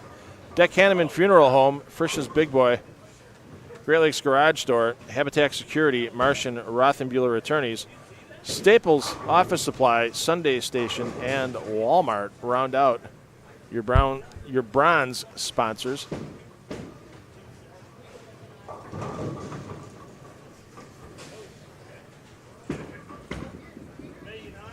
Yeah, once again, this game and one additional remaining for B Squad. We'll get you the 6-game scoring update. I know we were a little lax on the scoring updates during our chat with Mickey Hyam.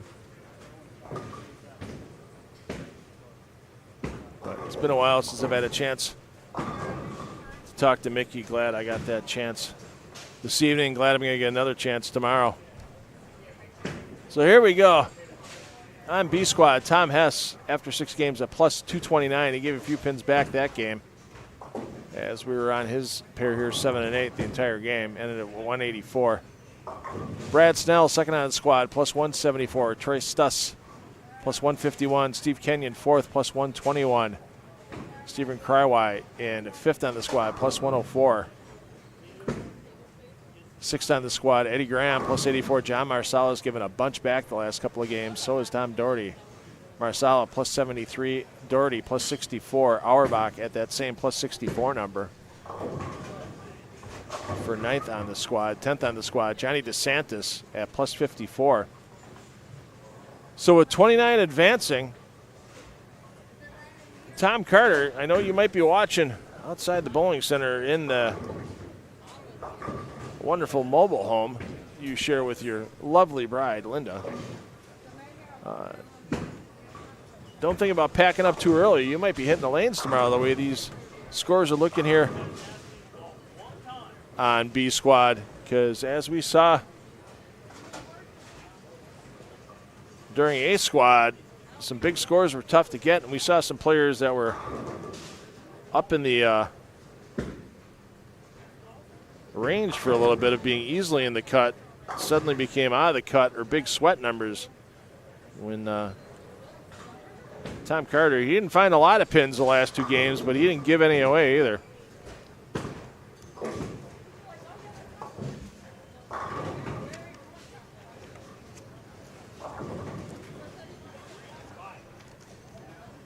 So let's see what Stutz can do here. Stutz at plus 151. Got a bunch of that back the last 2 games at 247 and 240.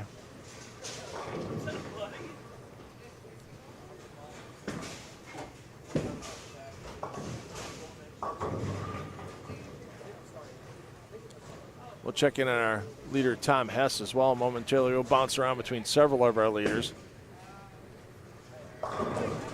Well, several of our bowlers high in the standings. There can only be one leader, barring an actual tie. Let's be honest.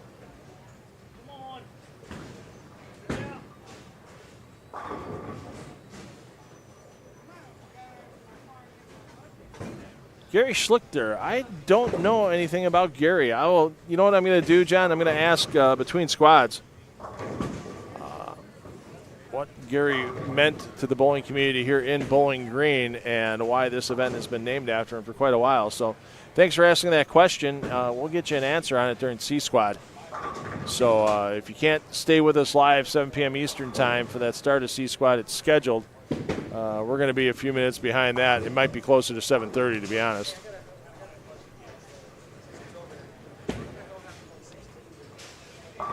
But we'll see if we can get you an answer to that Gary Schluchter question.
So for those of you joining us late in the B squad,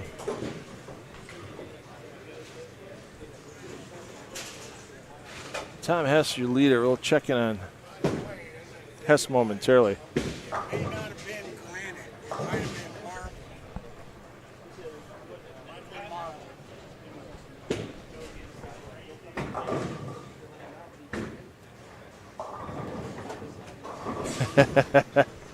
Thanks. 80. So 400 people bowling at the same time in Orlando today. Okay.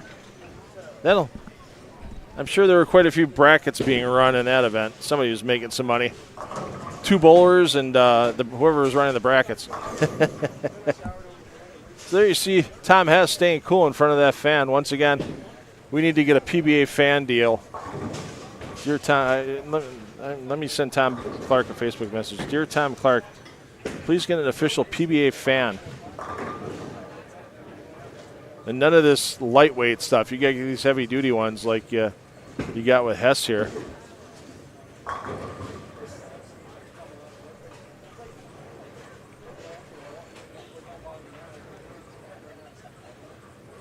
Let's bring in the handy dandy remote control camera here. I mean, look at the size of that fan in front of Hess. That fan is bigger than Tom's head. I mean, it's got to be keeping him really cool at this point in time between shots. Keep cool, keep comfortable. I mean, his bowling's showing that today. As he's waiting for his turn to bowl in frame number 4.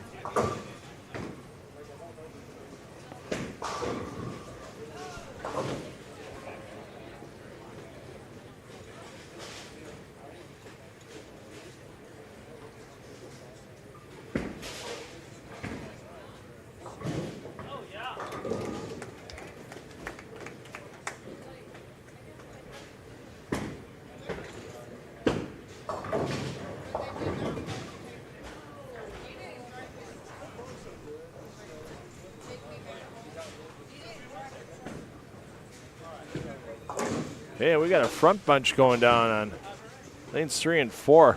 Let's make our way down here in Game 7.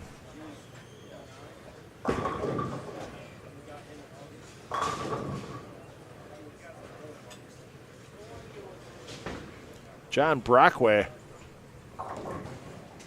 on the front 8.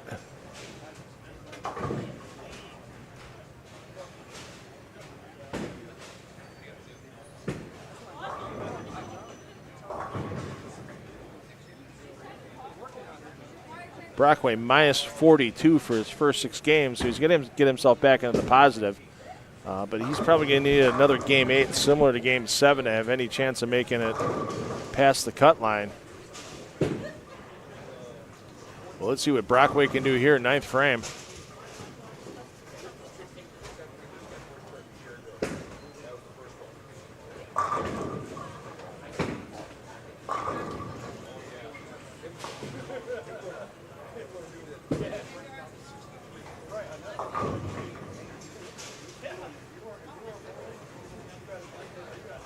And front 9 for Brockway. Another chance at perfection. We've yet to have one here in this edition of the Gary Schluchter Memorial Central Midwest Classic.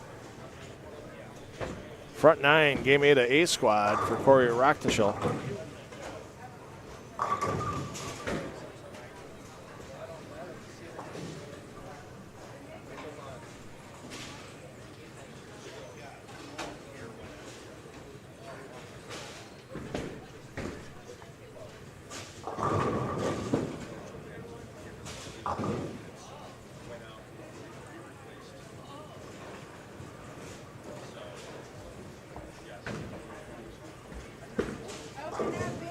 There you get a look at Brockway trying to keep it cool, calm, and collected. Waiting for his turn to bowl in the 10th frame.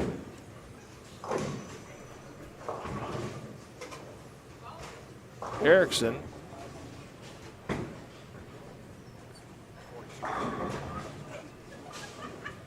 .51 under for Erickson coming into this game, so still a slight chance for Erickson to get himself up into the positive. Oh no, he's got a max of 227 that game.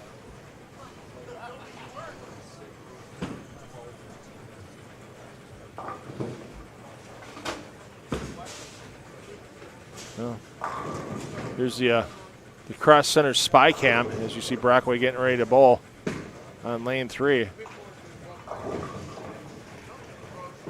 Looking for the tasty 10th in a row. Speaking of tasty, thanks to Bill and Yogi Wamas for all the bowlers for their lunch provided by our sponsor, Jets Pizza. Appreciate the meal. There we go. First time we've seen a front 10 today. And there you see Brockway trying to look cool, calm, and collected. You know that's not the case inside. A little wry smile on the way back as he waits to bowl for his 11th shot. Guarantee you those two ain't talking about the weather at the moment. That weather here, like it is in much of the country, air you can wear. He's got a little bit of that liquid refreshment. Going to defer to a couple other players.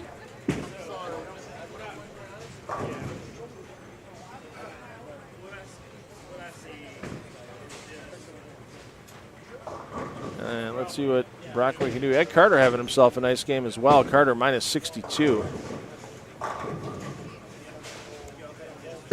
coming into this game.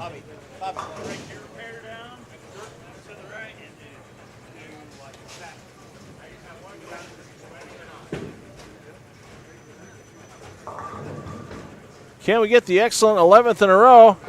Oh, gave that one a little extra. And the big 4 ends the bid at perfection for Brockway.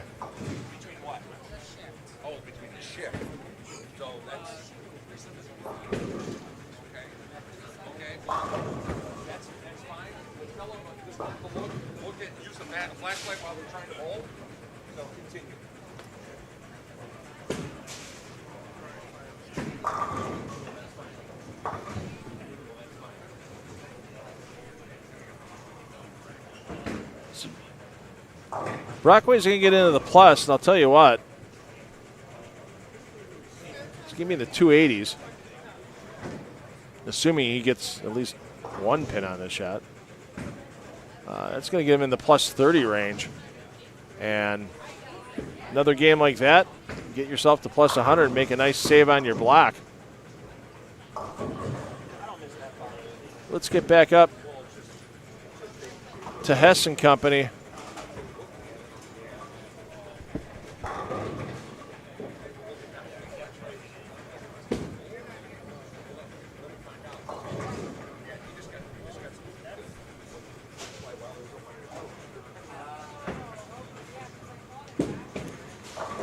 Hess looking to bounce back.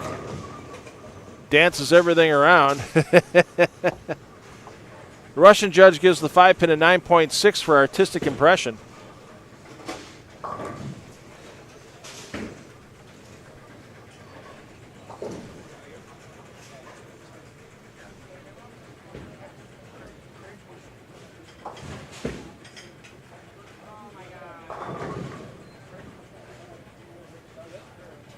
Hess through his first 6 games. Just threw his low game in game 6 down on the low end of the house. 184. Hess was on 7 and 8.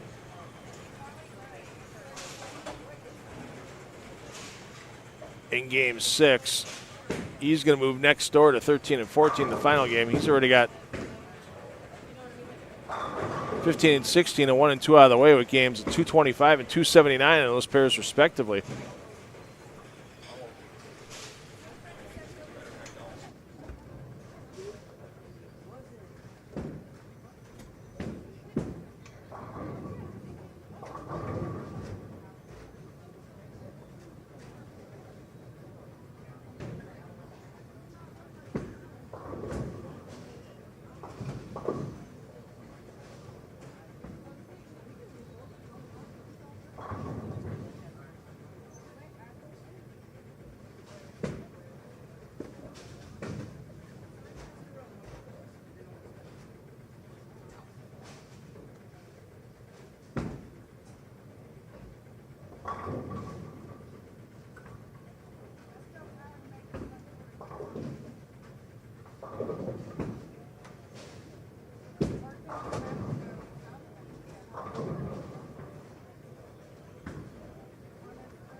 Yeah, I would say from the time the last ball is thrown until when we start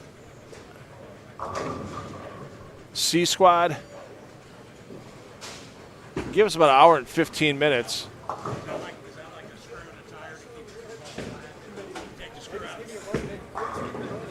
Tom Hess having the 5-pin do the most dancing on the deck the last 2 frames.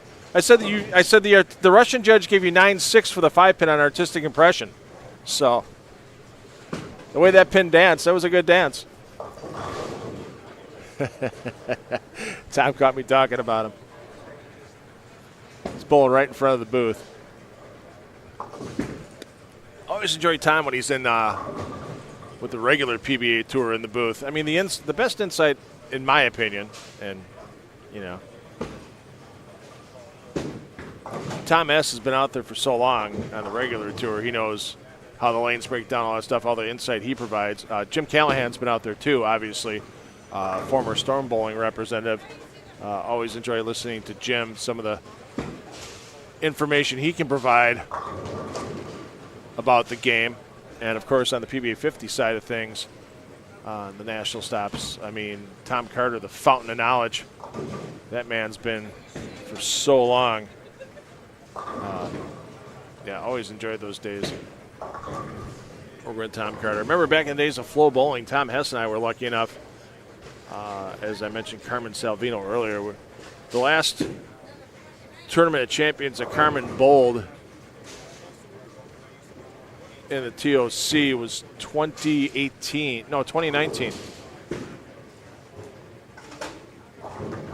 And Tom Hess and I were lucky enough to have Carmen Salvino in the booth for a block of the match play games. Tom had just missed match play but was hanging around. And the chat we got to do with Carmen Salvino that time at the TOC, yeah, that was absolutely phenomenal. That's one of those times where you kind of pinch yourself and you go, yeah, I can't believe that just happened. I can't believe I got to hang with Carmen Salvino. Uh-oh, Dale Schuta just had something bad happen there. You just see him limping it off. I don't know if he's got an ankle or a knee issue, but that is not good for Dale. Yikes. Some of our players are already getting done with Game 7. We do have a few pairs with 3 on a pair. Obviously, they're going to pace a little faster than 4 on a pair. But all players are going to be moving 1 game to the right for their 8th and final game of B squad. And as I said, we'll give you an estimated time for C squad starting as we wrap up B.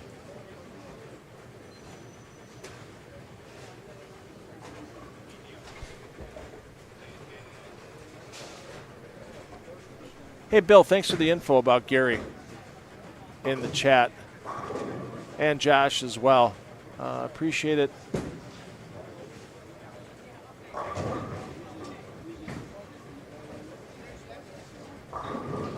Always like to see the good guy off the lanes. Yeah, especially at the regional level, man. These bowlers want to knock everybody else's teeth out on the lanes, obviously. Most players have pretty good relationships with one another off the lanes as well. But yeah, it's all business on the lanes, friendship off the lanes. You see that with so many players. I mean, look at Norm Duke and Wes Millett. Doubles partners won the Rotholman doubles a couple times. Times they faced each other on TV shows, it was knock down, drag out. I'm going to whoop you.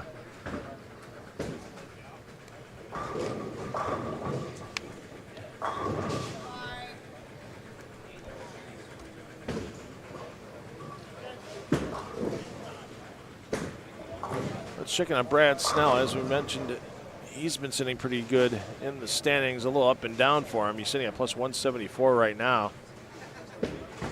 Nice bounce back for Snell after a 192 game in Game 4. Came back with 257 and 215.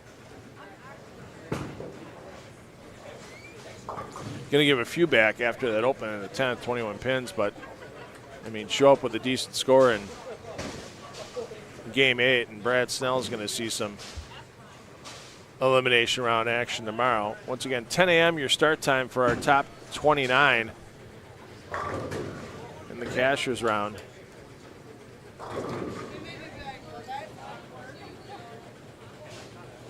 They'll bowl 4 games in that round.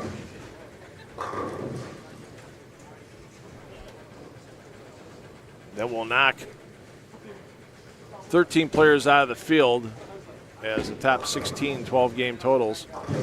We'll bowl 3 additional games. Add on that pinfall. Knock out half the field. Our round of 8, we'll have our top 8 pinfalls with 2 additional games. And when that round is complete, about 3:30 p.m. Eastern is the scheduled start time for that step ladder tomorrow. We're going to be looking at our top 4 seated into that step ladder. And once again, that's why players like Tom Hess, that's why players like Brad Snell are really wanting to push the pinfall, because you never know when that extra converted split or that bad single pin miss is going to come back to haunt you in those elimination rounds tomorrow. Hess still with a possible 247. No remnants on the deck on that shot.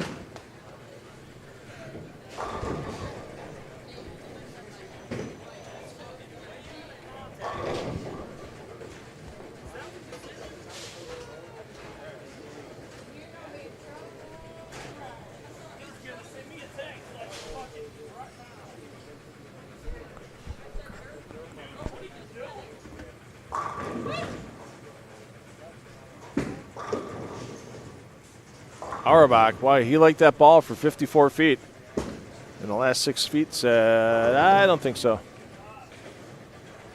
Wow, and Troy Stuss, plus 151. Let's get over to 7 and 8 because Stuss running into some problems here. Foundation frame, he's got himself a big old bucket. Try to convert on lane 8. Crywye, plus 104. Going to add 25 to that, plus 129, a nice total. Even if he shoots 200 the last game, that should be more than enough. See action tomorrow. Good cover there by Stuss, but Cryway could pass Stuss if Stuss doesn't punch in the 10th frame.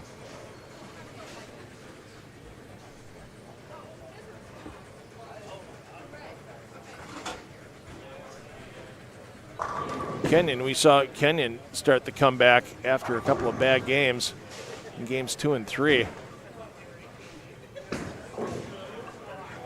Kenyon rode that roller coaster, 254, 180, 150, then back with the front 10 before shooting 289. And he's followed that up with a 212 and a 236. Kenyon's going to give a few back this game as he's going to max out at 192. Hess steps it out. That's another member of the Save the Sweep Club. That's right, no sweep needed. Just put a fresh 10 on the deck. Hey, that sounds like a good name for a production company. That's right, this is 10 on the Deck Productions. Thanks to our friends at the PBA for letting 10 on the Deck Productions live stream this event on the PBA YouTube channel. Thanks to all you fans that have joined us all day long into your 15th game of competition if you started with us at 8 a.m. this morning. And I know a few of you have. Glad to have you along for the ride because you got yourself 9 more games of qualifying left. 1 here on B Squad and then all 8 games of C Squad. That'll start, yeah, I'm guessing about 7:30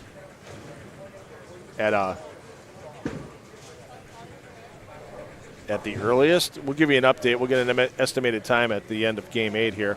I said it's going to be about an hour and 15 minutes because they do have to re-oil the Monticelli pattern to go with the setting up of the pattern for 10 to 15 minutes after the final lane has oil applied.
So Hess looking for the big punch out here. Started in frame 5. Looking to extend the string out to 8 in a row. Finish with 247. Made the adjustment after a shot he thought was reasonably decent in the 4th frame.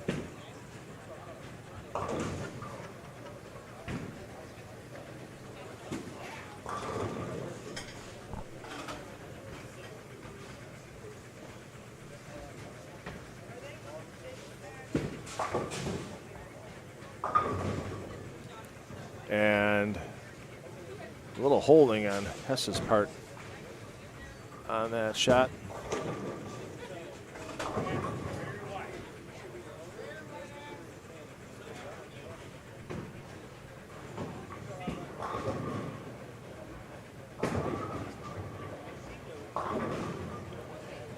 So Hess is pacing a 238 average to this point through his first 6 games. He's going to drop a little bit here as he's going to max at 225 with that spare. And an all you can eat on the fill ball.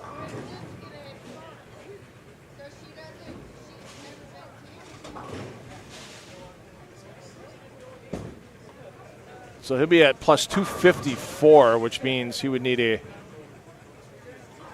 217 game, the final game, to pass the total on the board of Chris Barnes. Got plus 270 from A squad, but leading the qualifying day.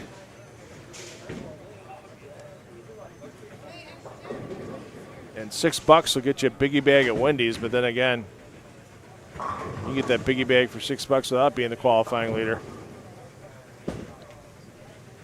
But it helps you get through those elimination rounds tomorrow. It gets you a few more pins over the field that you might need at some point in time, as everybody's going to be trying to advance to that step ladder finals. Your player movement, once again, just moving one pair to the right.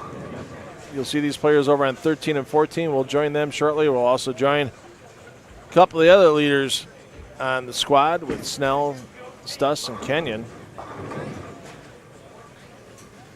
as our 8th and final game of B squad rolls shortly.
All right, so after consulting with our Central Regional Manager, Bobby Jekyll, yeah, we're going to go at 7:30 for our approximate start time for C Squad. So we're running a little behind today. A few more second ball shots than anticipated. I mean, the bowlers have been getting up there in a timely fashion. Should be done with this game by about 6:40.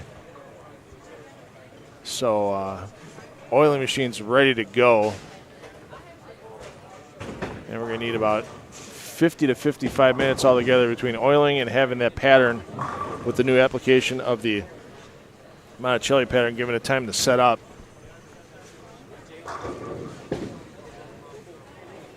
On that squad. So 7:30, if they haven't started practice yet, we will definitely have the streams going. You can watch some socializing between players before C Squad. We can always bring that to you here on the feed. As we mentioned, Tom Hess. Hess needs a 2-17 game to take over the lead from Chris Barnes.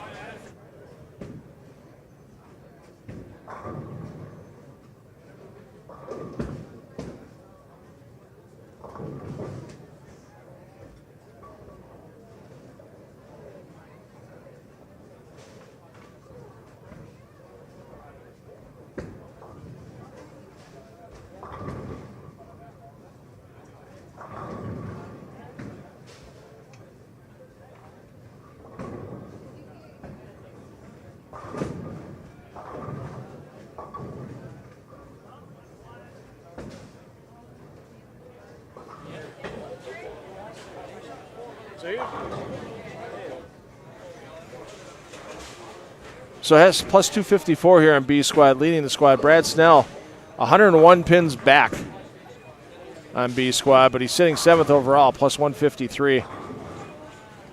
Cryway's had some good games, plus 129. Stuss been hanging tough, plus 120 for 4th on B Squad. Steve Kenyon, 5th, plus 113. Eddie Graham, 6th, plus 106. John Marsala trying to make the climb back. He's at an up and down night. Bounces back off a 169 game 6 with a 225 game 7. Our defending champion at plus 98 to be 7th on the squad. 8th on the squad, Larry Verbal, plus 51. 9th on the squad, Tom Doherty. Doherty's had some struggles the last 3 games. 190, 179, 183. And Doherty on a pair I would not want to finish my block on, 1 and 2. We talked to Mickey Hyam a little earlier about how rough that pair can be. You can see right now,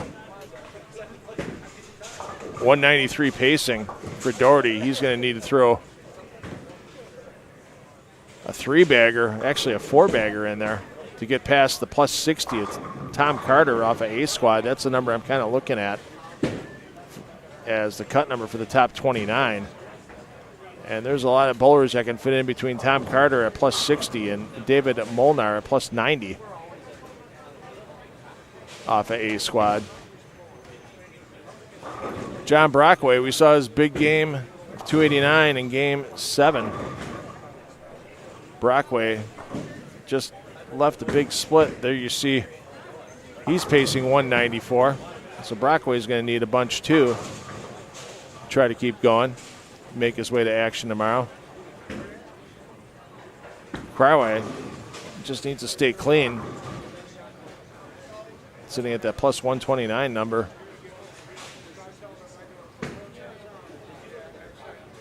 Verbal's going to need to get the 210 this game to get past Tom Carter. Verbal at plus 51. And no guarantee, especially if he has an open frame here in the 4th, even with that opening 3-bagger. Still some work to do for Verbal. Doesn't mean he's not going to make tomorrow. It's just, and who knows what will happen with C Squad in the cut.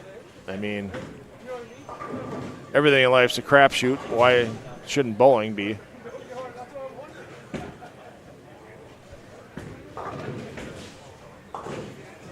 And Verbal gets 1. Check in on Hess coming in the left side of your screen here. Looking for the opening three-bagger. Oh, and barely tickles the two-pin with the head pin. Leaves the bucket. And Doherty running into a bunch of trouble. That's his 210 on lane 1.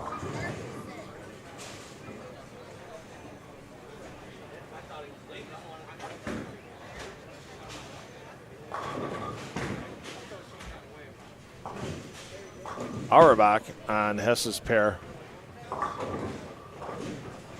See him stepping up right now. He's going to need to throw more than doubles right now as Auerbach plus 36. 172 the last game for Auerbach. Gave back a bunch to the plus he had. And that's a great toss there. And don't fully count out Rudy Revs yet. We'll have to find his score here. As Revs just punches a strike. But he's going to need a huge game as Revs at plus 35.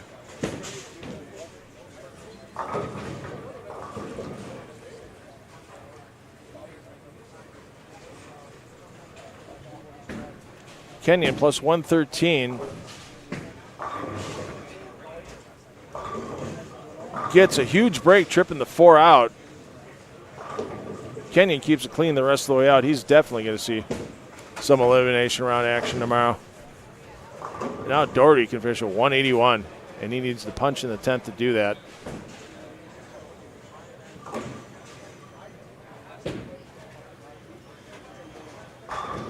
$181 will leave Doherty at plus 28. And that might not be enough to see action tomorrow. Doherty looks so solid the first 4 games, and he hasn't broken 190 since game 4.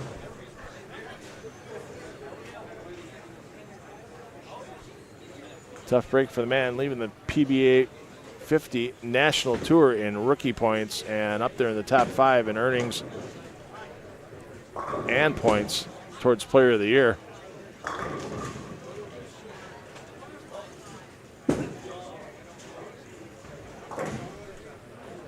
We'll check in on Brad Snell in a moment as he'll be stepping up in his 5th frame, but Snell, we'll get to see a lot of Snell tomorrow. And there's a big 4 caving for Doherty to keep glimmer of slight hope to see action tomorrow. That's definitely a big sweat.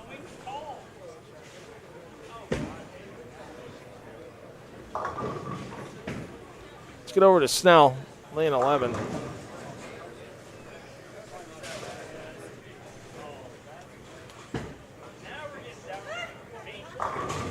There you go. We'll see Snell tomorrow. Troy Stuss on the pair next door on 9 and 10. Stuss not having a great game. Can still max out at 212, but Stuss at 120 over. Just keep it clean on the way out the door. Get yourself in game in the 170s. You'll see action tomorrow for sure. And Bo Gergen's going to need a bunch because Gergen sitting at plus 21. Gergen can still get to 248. Yeah, he's going to need a bunch here.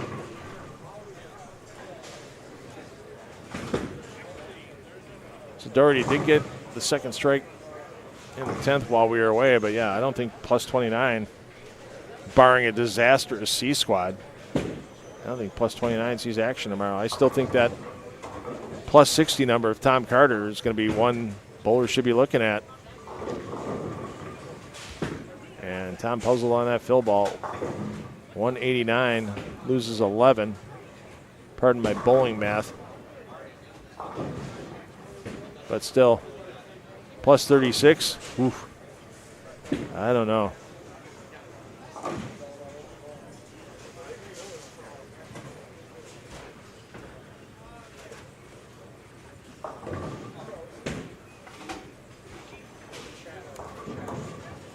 Eddie Graham plus 106. He'll be okay for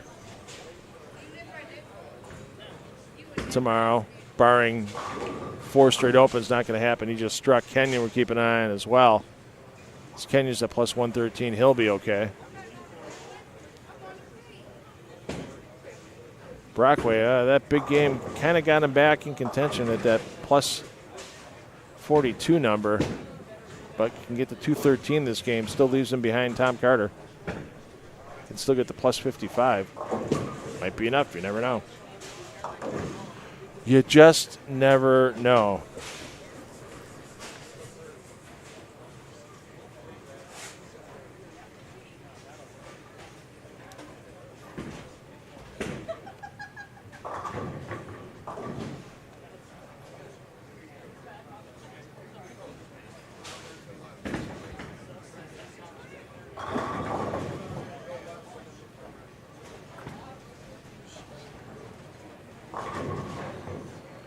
Jeff Erickson, minus 46, is trying for the heroic finish here on 5 and 6. Yeah, 277 still. We'll leave him in the positive. I don't know if it gets into tomorrow. You can take that and take 30 pins off of it, and he might not even get the plus now.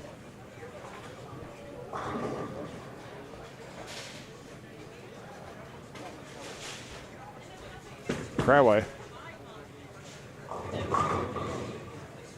No, you got to keep filling frames there, Mr. Cryway. You don't fill frames, have a disaster game.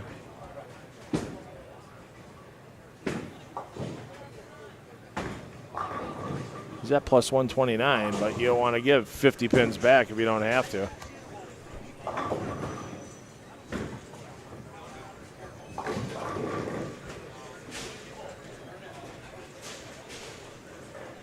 There you see John Marsala.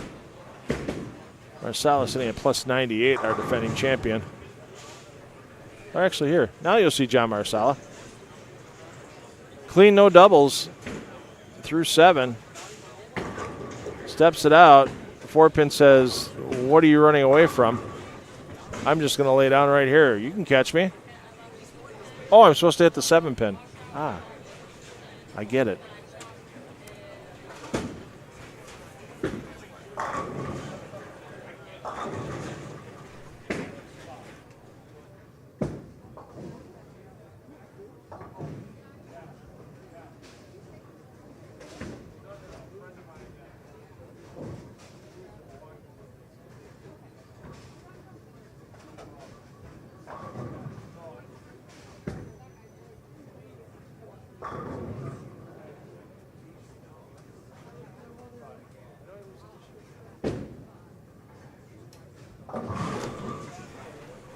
So Hess, our leader on the squad, sitting on a double on either side of an open frame.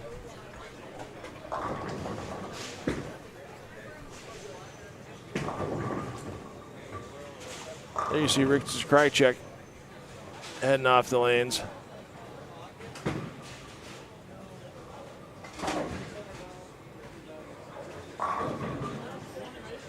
Krychek, not a good day for Rick. Time for him to head back to Lorain, Ohio. He'll be hosting a lot of these same players you're seeing here. Unfortunately, no live stream coverage. Tried to work on it. Would have loved to make it happen, but it just didn't work with the scheduling. But a big event at Redmond Recreation in Lorain, Ohio. Tuesday and Wednesday, players will get a day of rest. On Monday, if they want, they'll have a little bit of a practice session. And now Hess with a break, leaving just the 6:10.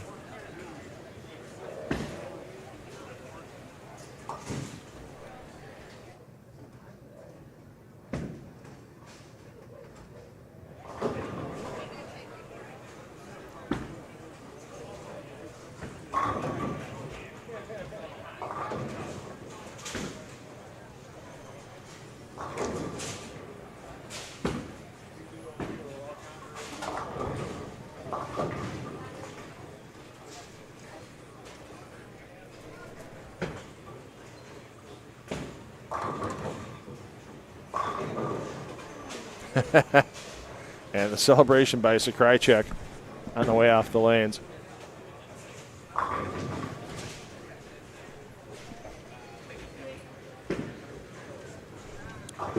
Once again, as we wrap up our B Squad coverage, we can't do a great event like this Gary Schluchter Memorial Central Midwest Classic presented by UE2 Chris Lindquist Progressive Gerdeman Insurance Agency. There you see all of our platinum and gold sponsors scrolling across the screen. They're helping bring us into your living room or wherever you may be watching us. All those sponsors help inflate this great prize fund for a $5,000 first place prize. And to go along with that first place prize is this beautiful trophy.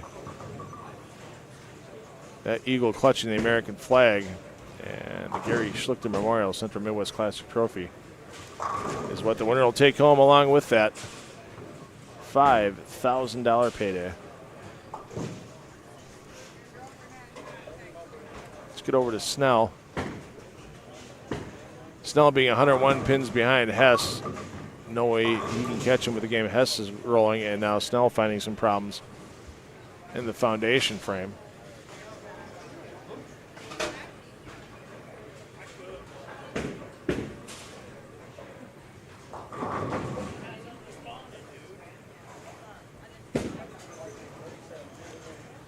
Gergen, unfortunately, not going to make it to tomorrow. Marsala, though, we'll see John keeping it clean the last game. Looking for a chance to defend his championship, but he's going to have his work cut out for him. As Marsala was at plus 98 coming into this game, so he's almost 200 pins behind our leader, and depending on what Hess can put up on the board this game, could be even more. As Chris Barnes in the clubhouse off of A squad at plus 270.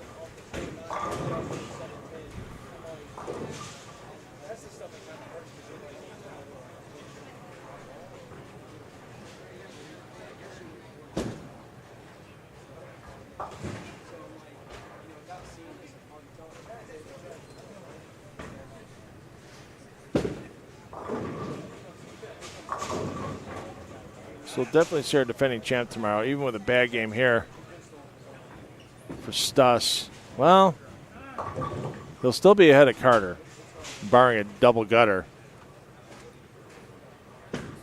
As Stuss was sitting at plus 120 coming into this game, but he's going to give back a bunch to the plus. As Stuss fires, gets them all to go. Hess, another bucket on lane 13. That's one he's going to put in the memory banks for tomorrow if he hits that pair. That's sometime during the elimination rounds.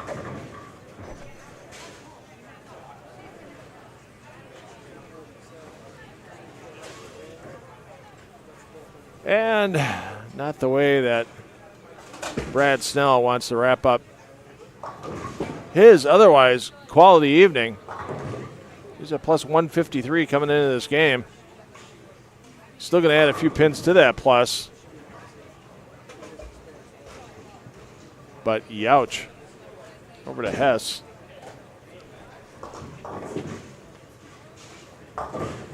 Gets them all to go.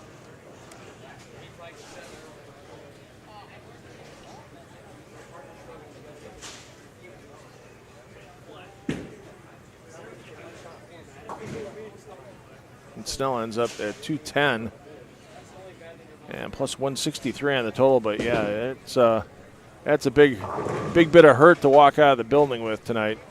Here as B squad is wrapping up. So once again, scheduled start time was originally 7 p.m. for C squad. That's going to be closer to 7:30 with the Royal. Machine's ready to go in the back, ready to rock and roll. And they're going to get a reapplication of this 40-foot PBA Monticelli pattern out for the players.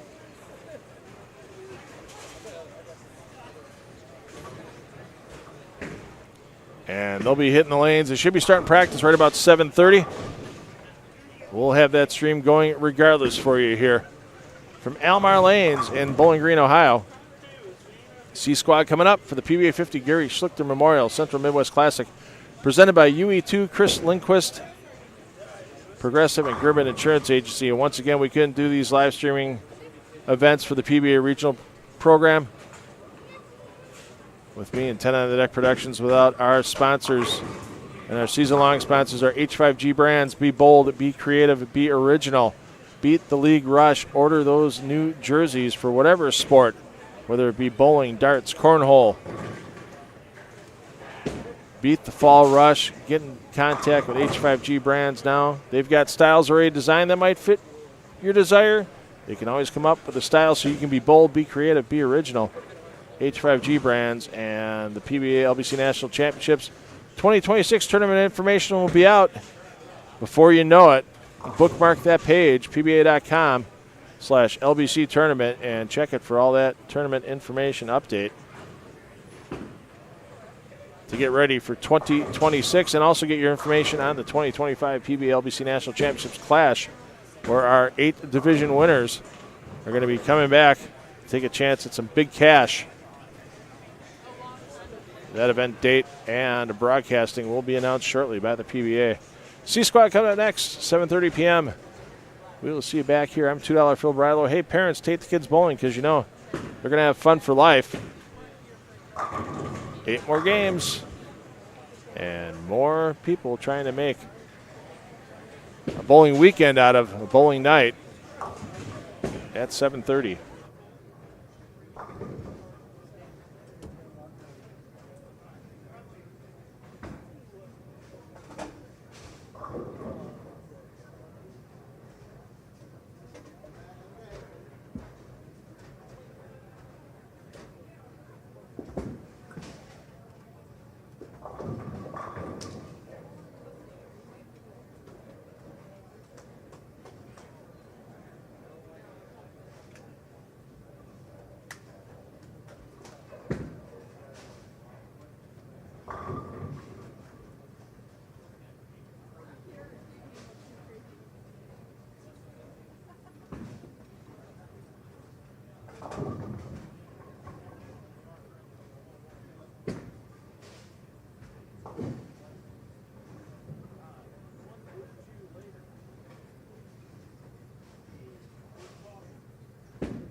Was that? Solid 8-pin and 4 7-pins on the left lane. No doubles, 196 clean. And if I'd have been bowling Eddie in a match, I would have lost. He had 9 strikes and 3 opens for 197. Bowling is fair.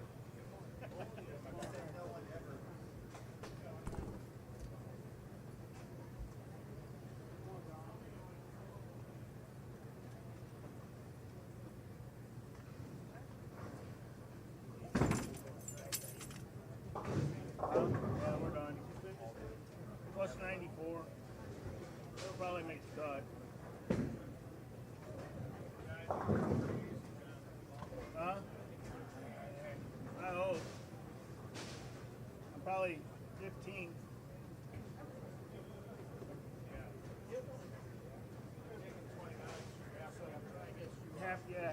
Half of the next squad I have to beat me.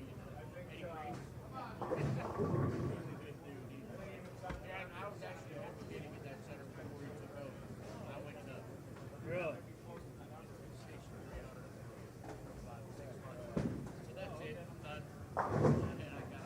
Well, I definitely threw the ball better today than I have all year.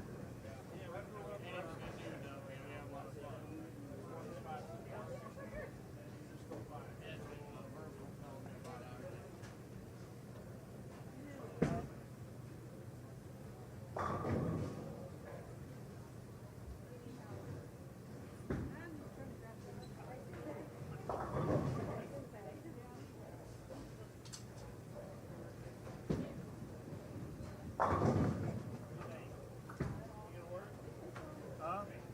I'll make a try.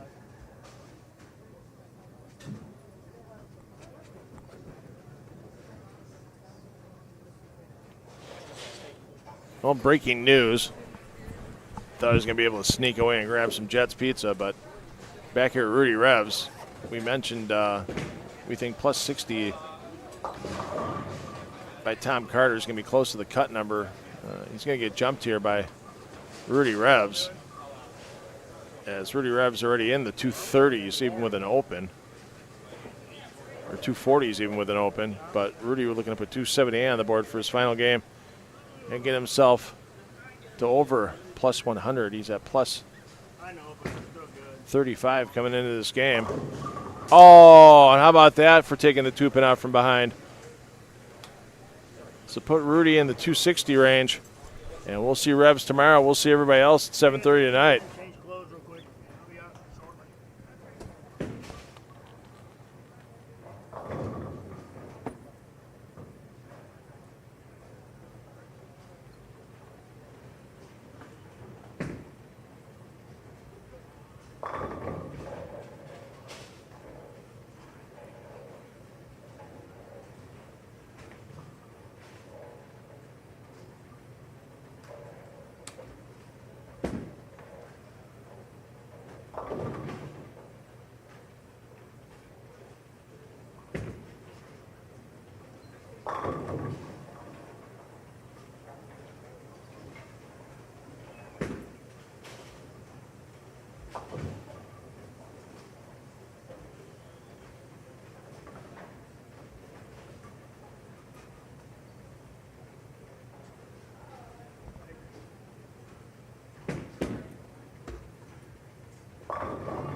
The squad that concludes your 8 games of qualifying in the 2025 PBA50 Gary Schluchter Memorial Central Midwest Classic presented by UET Chris Lindquist.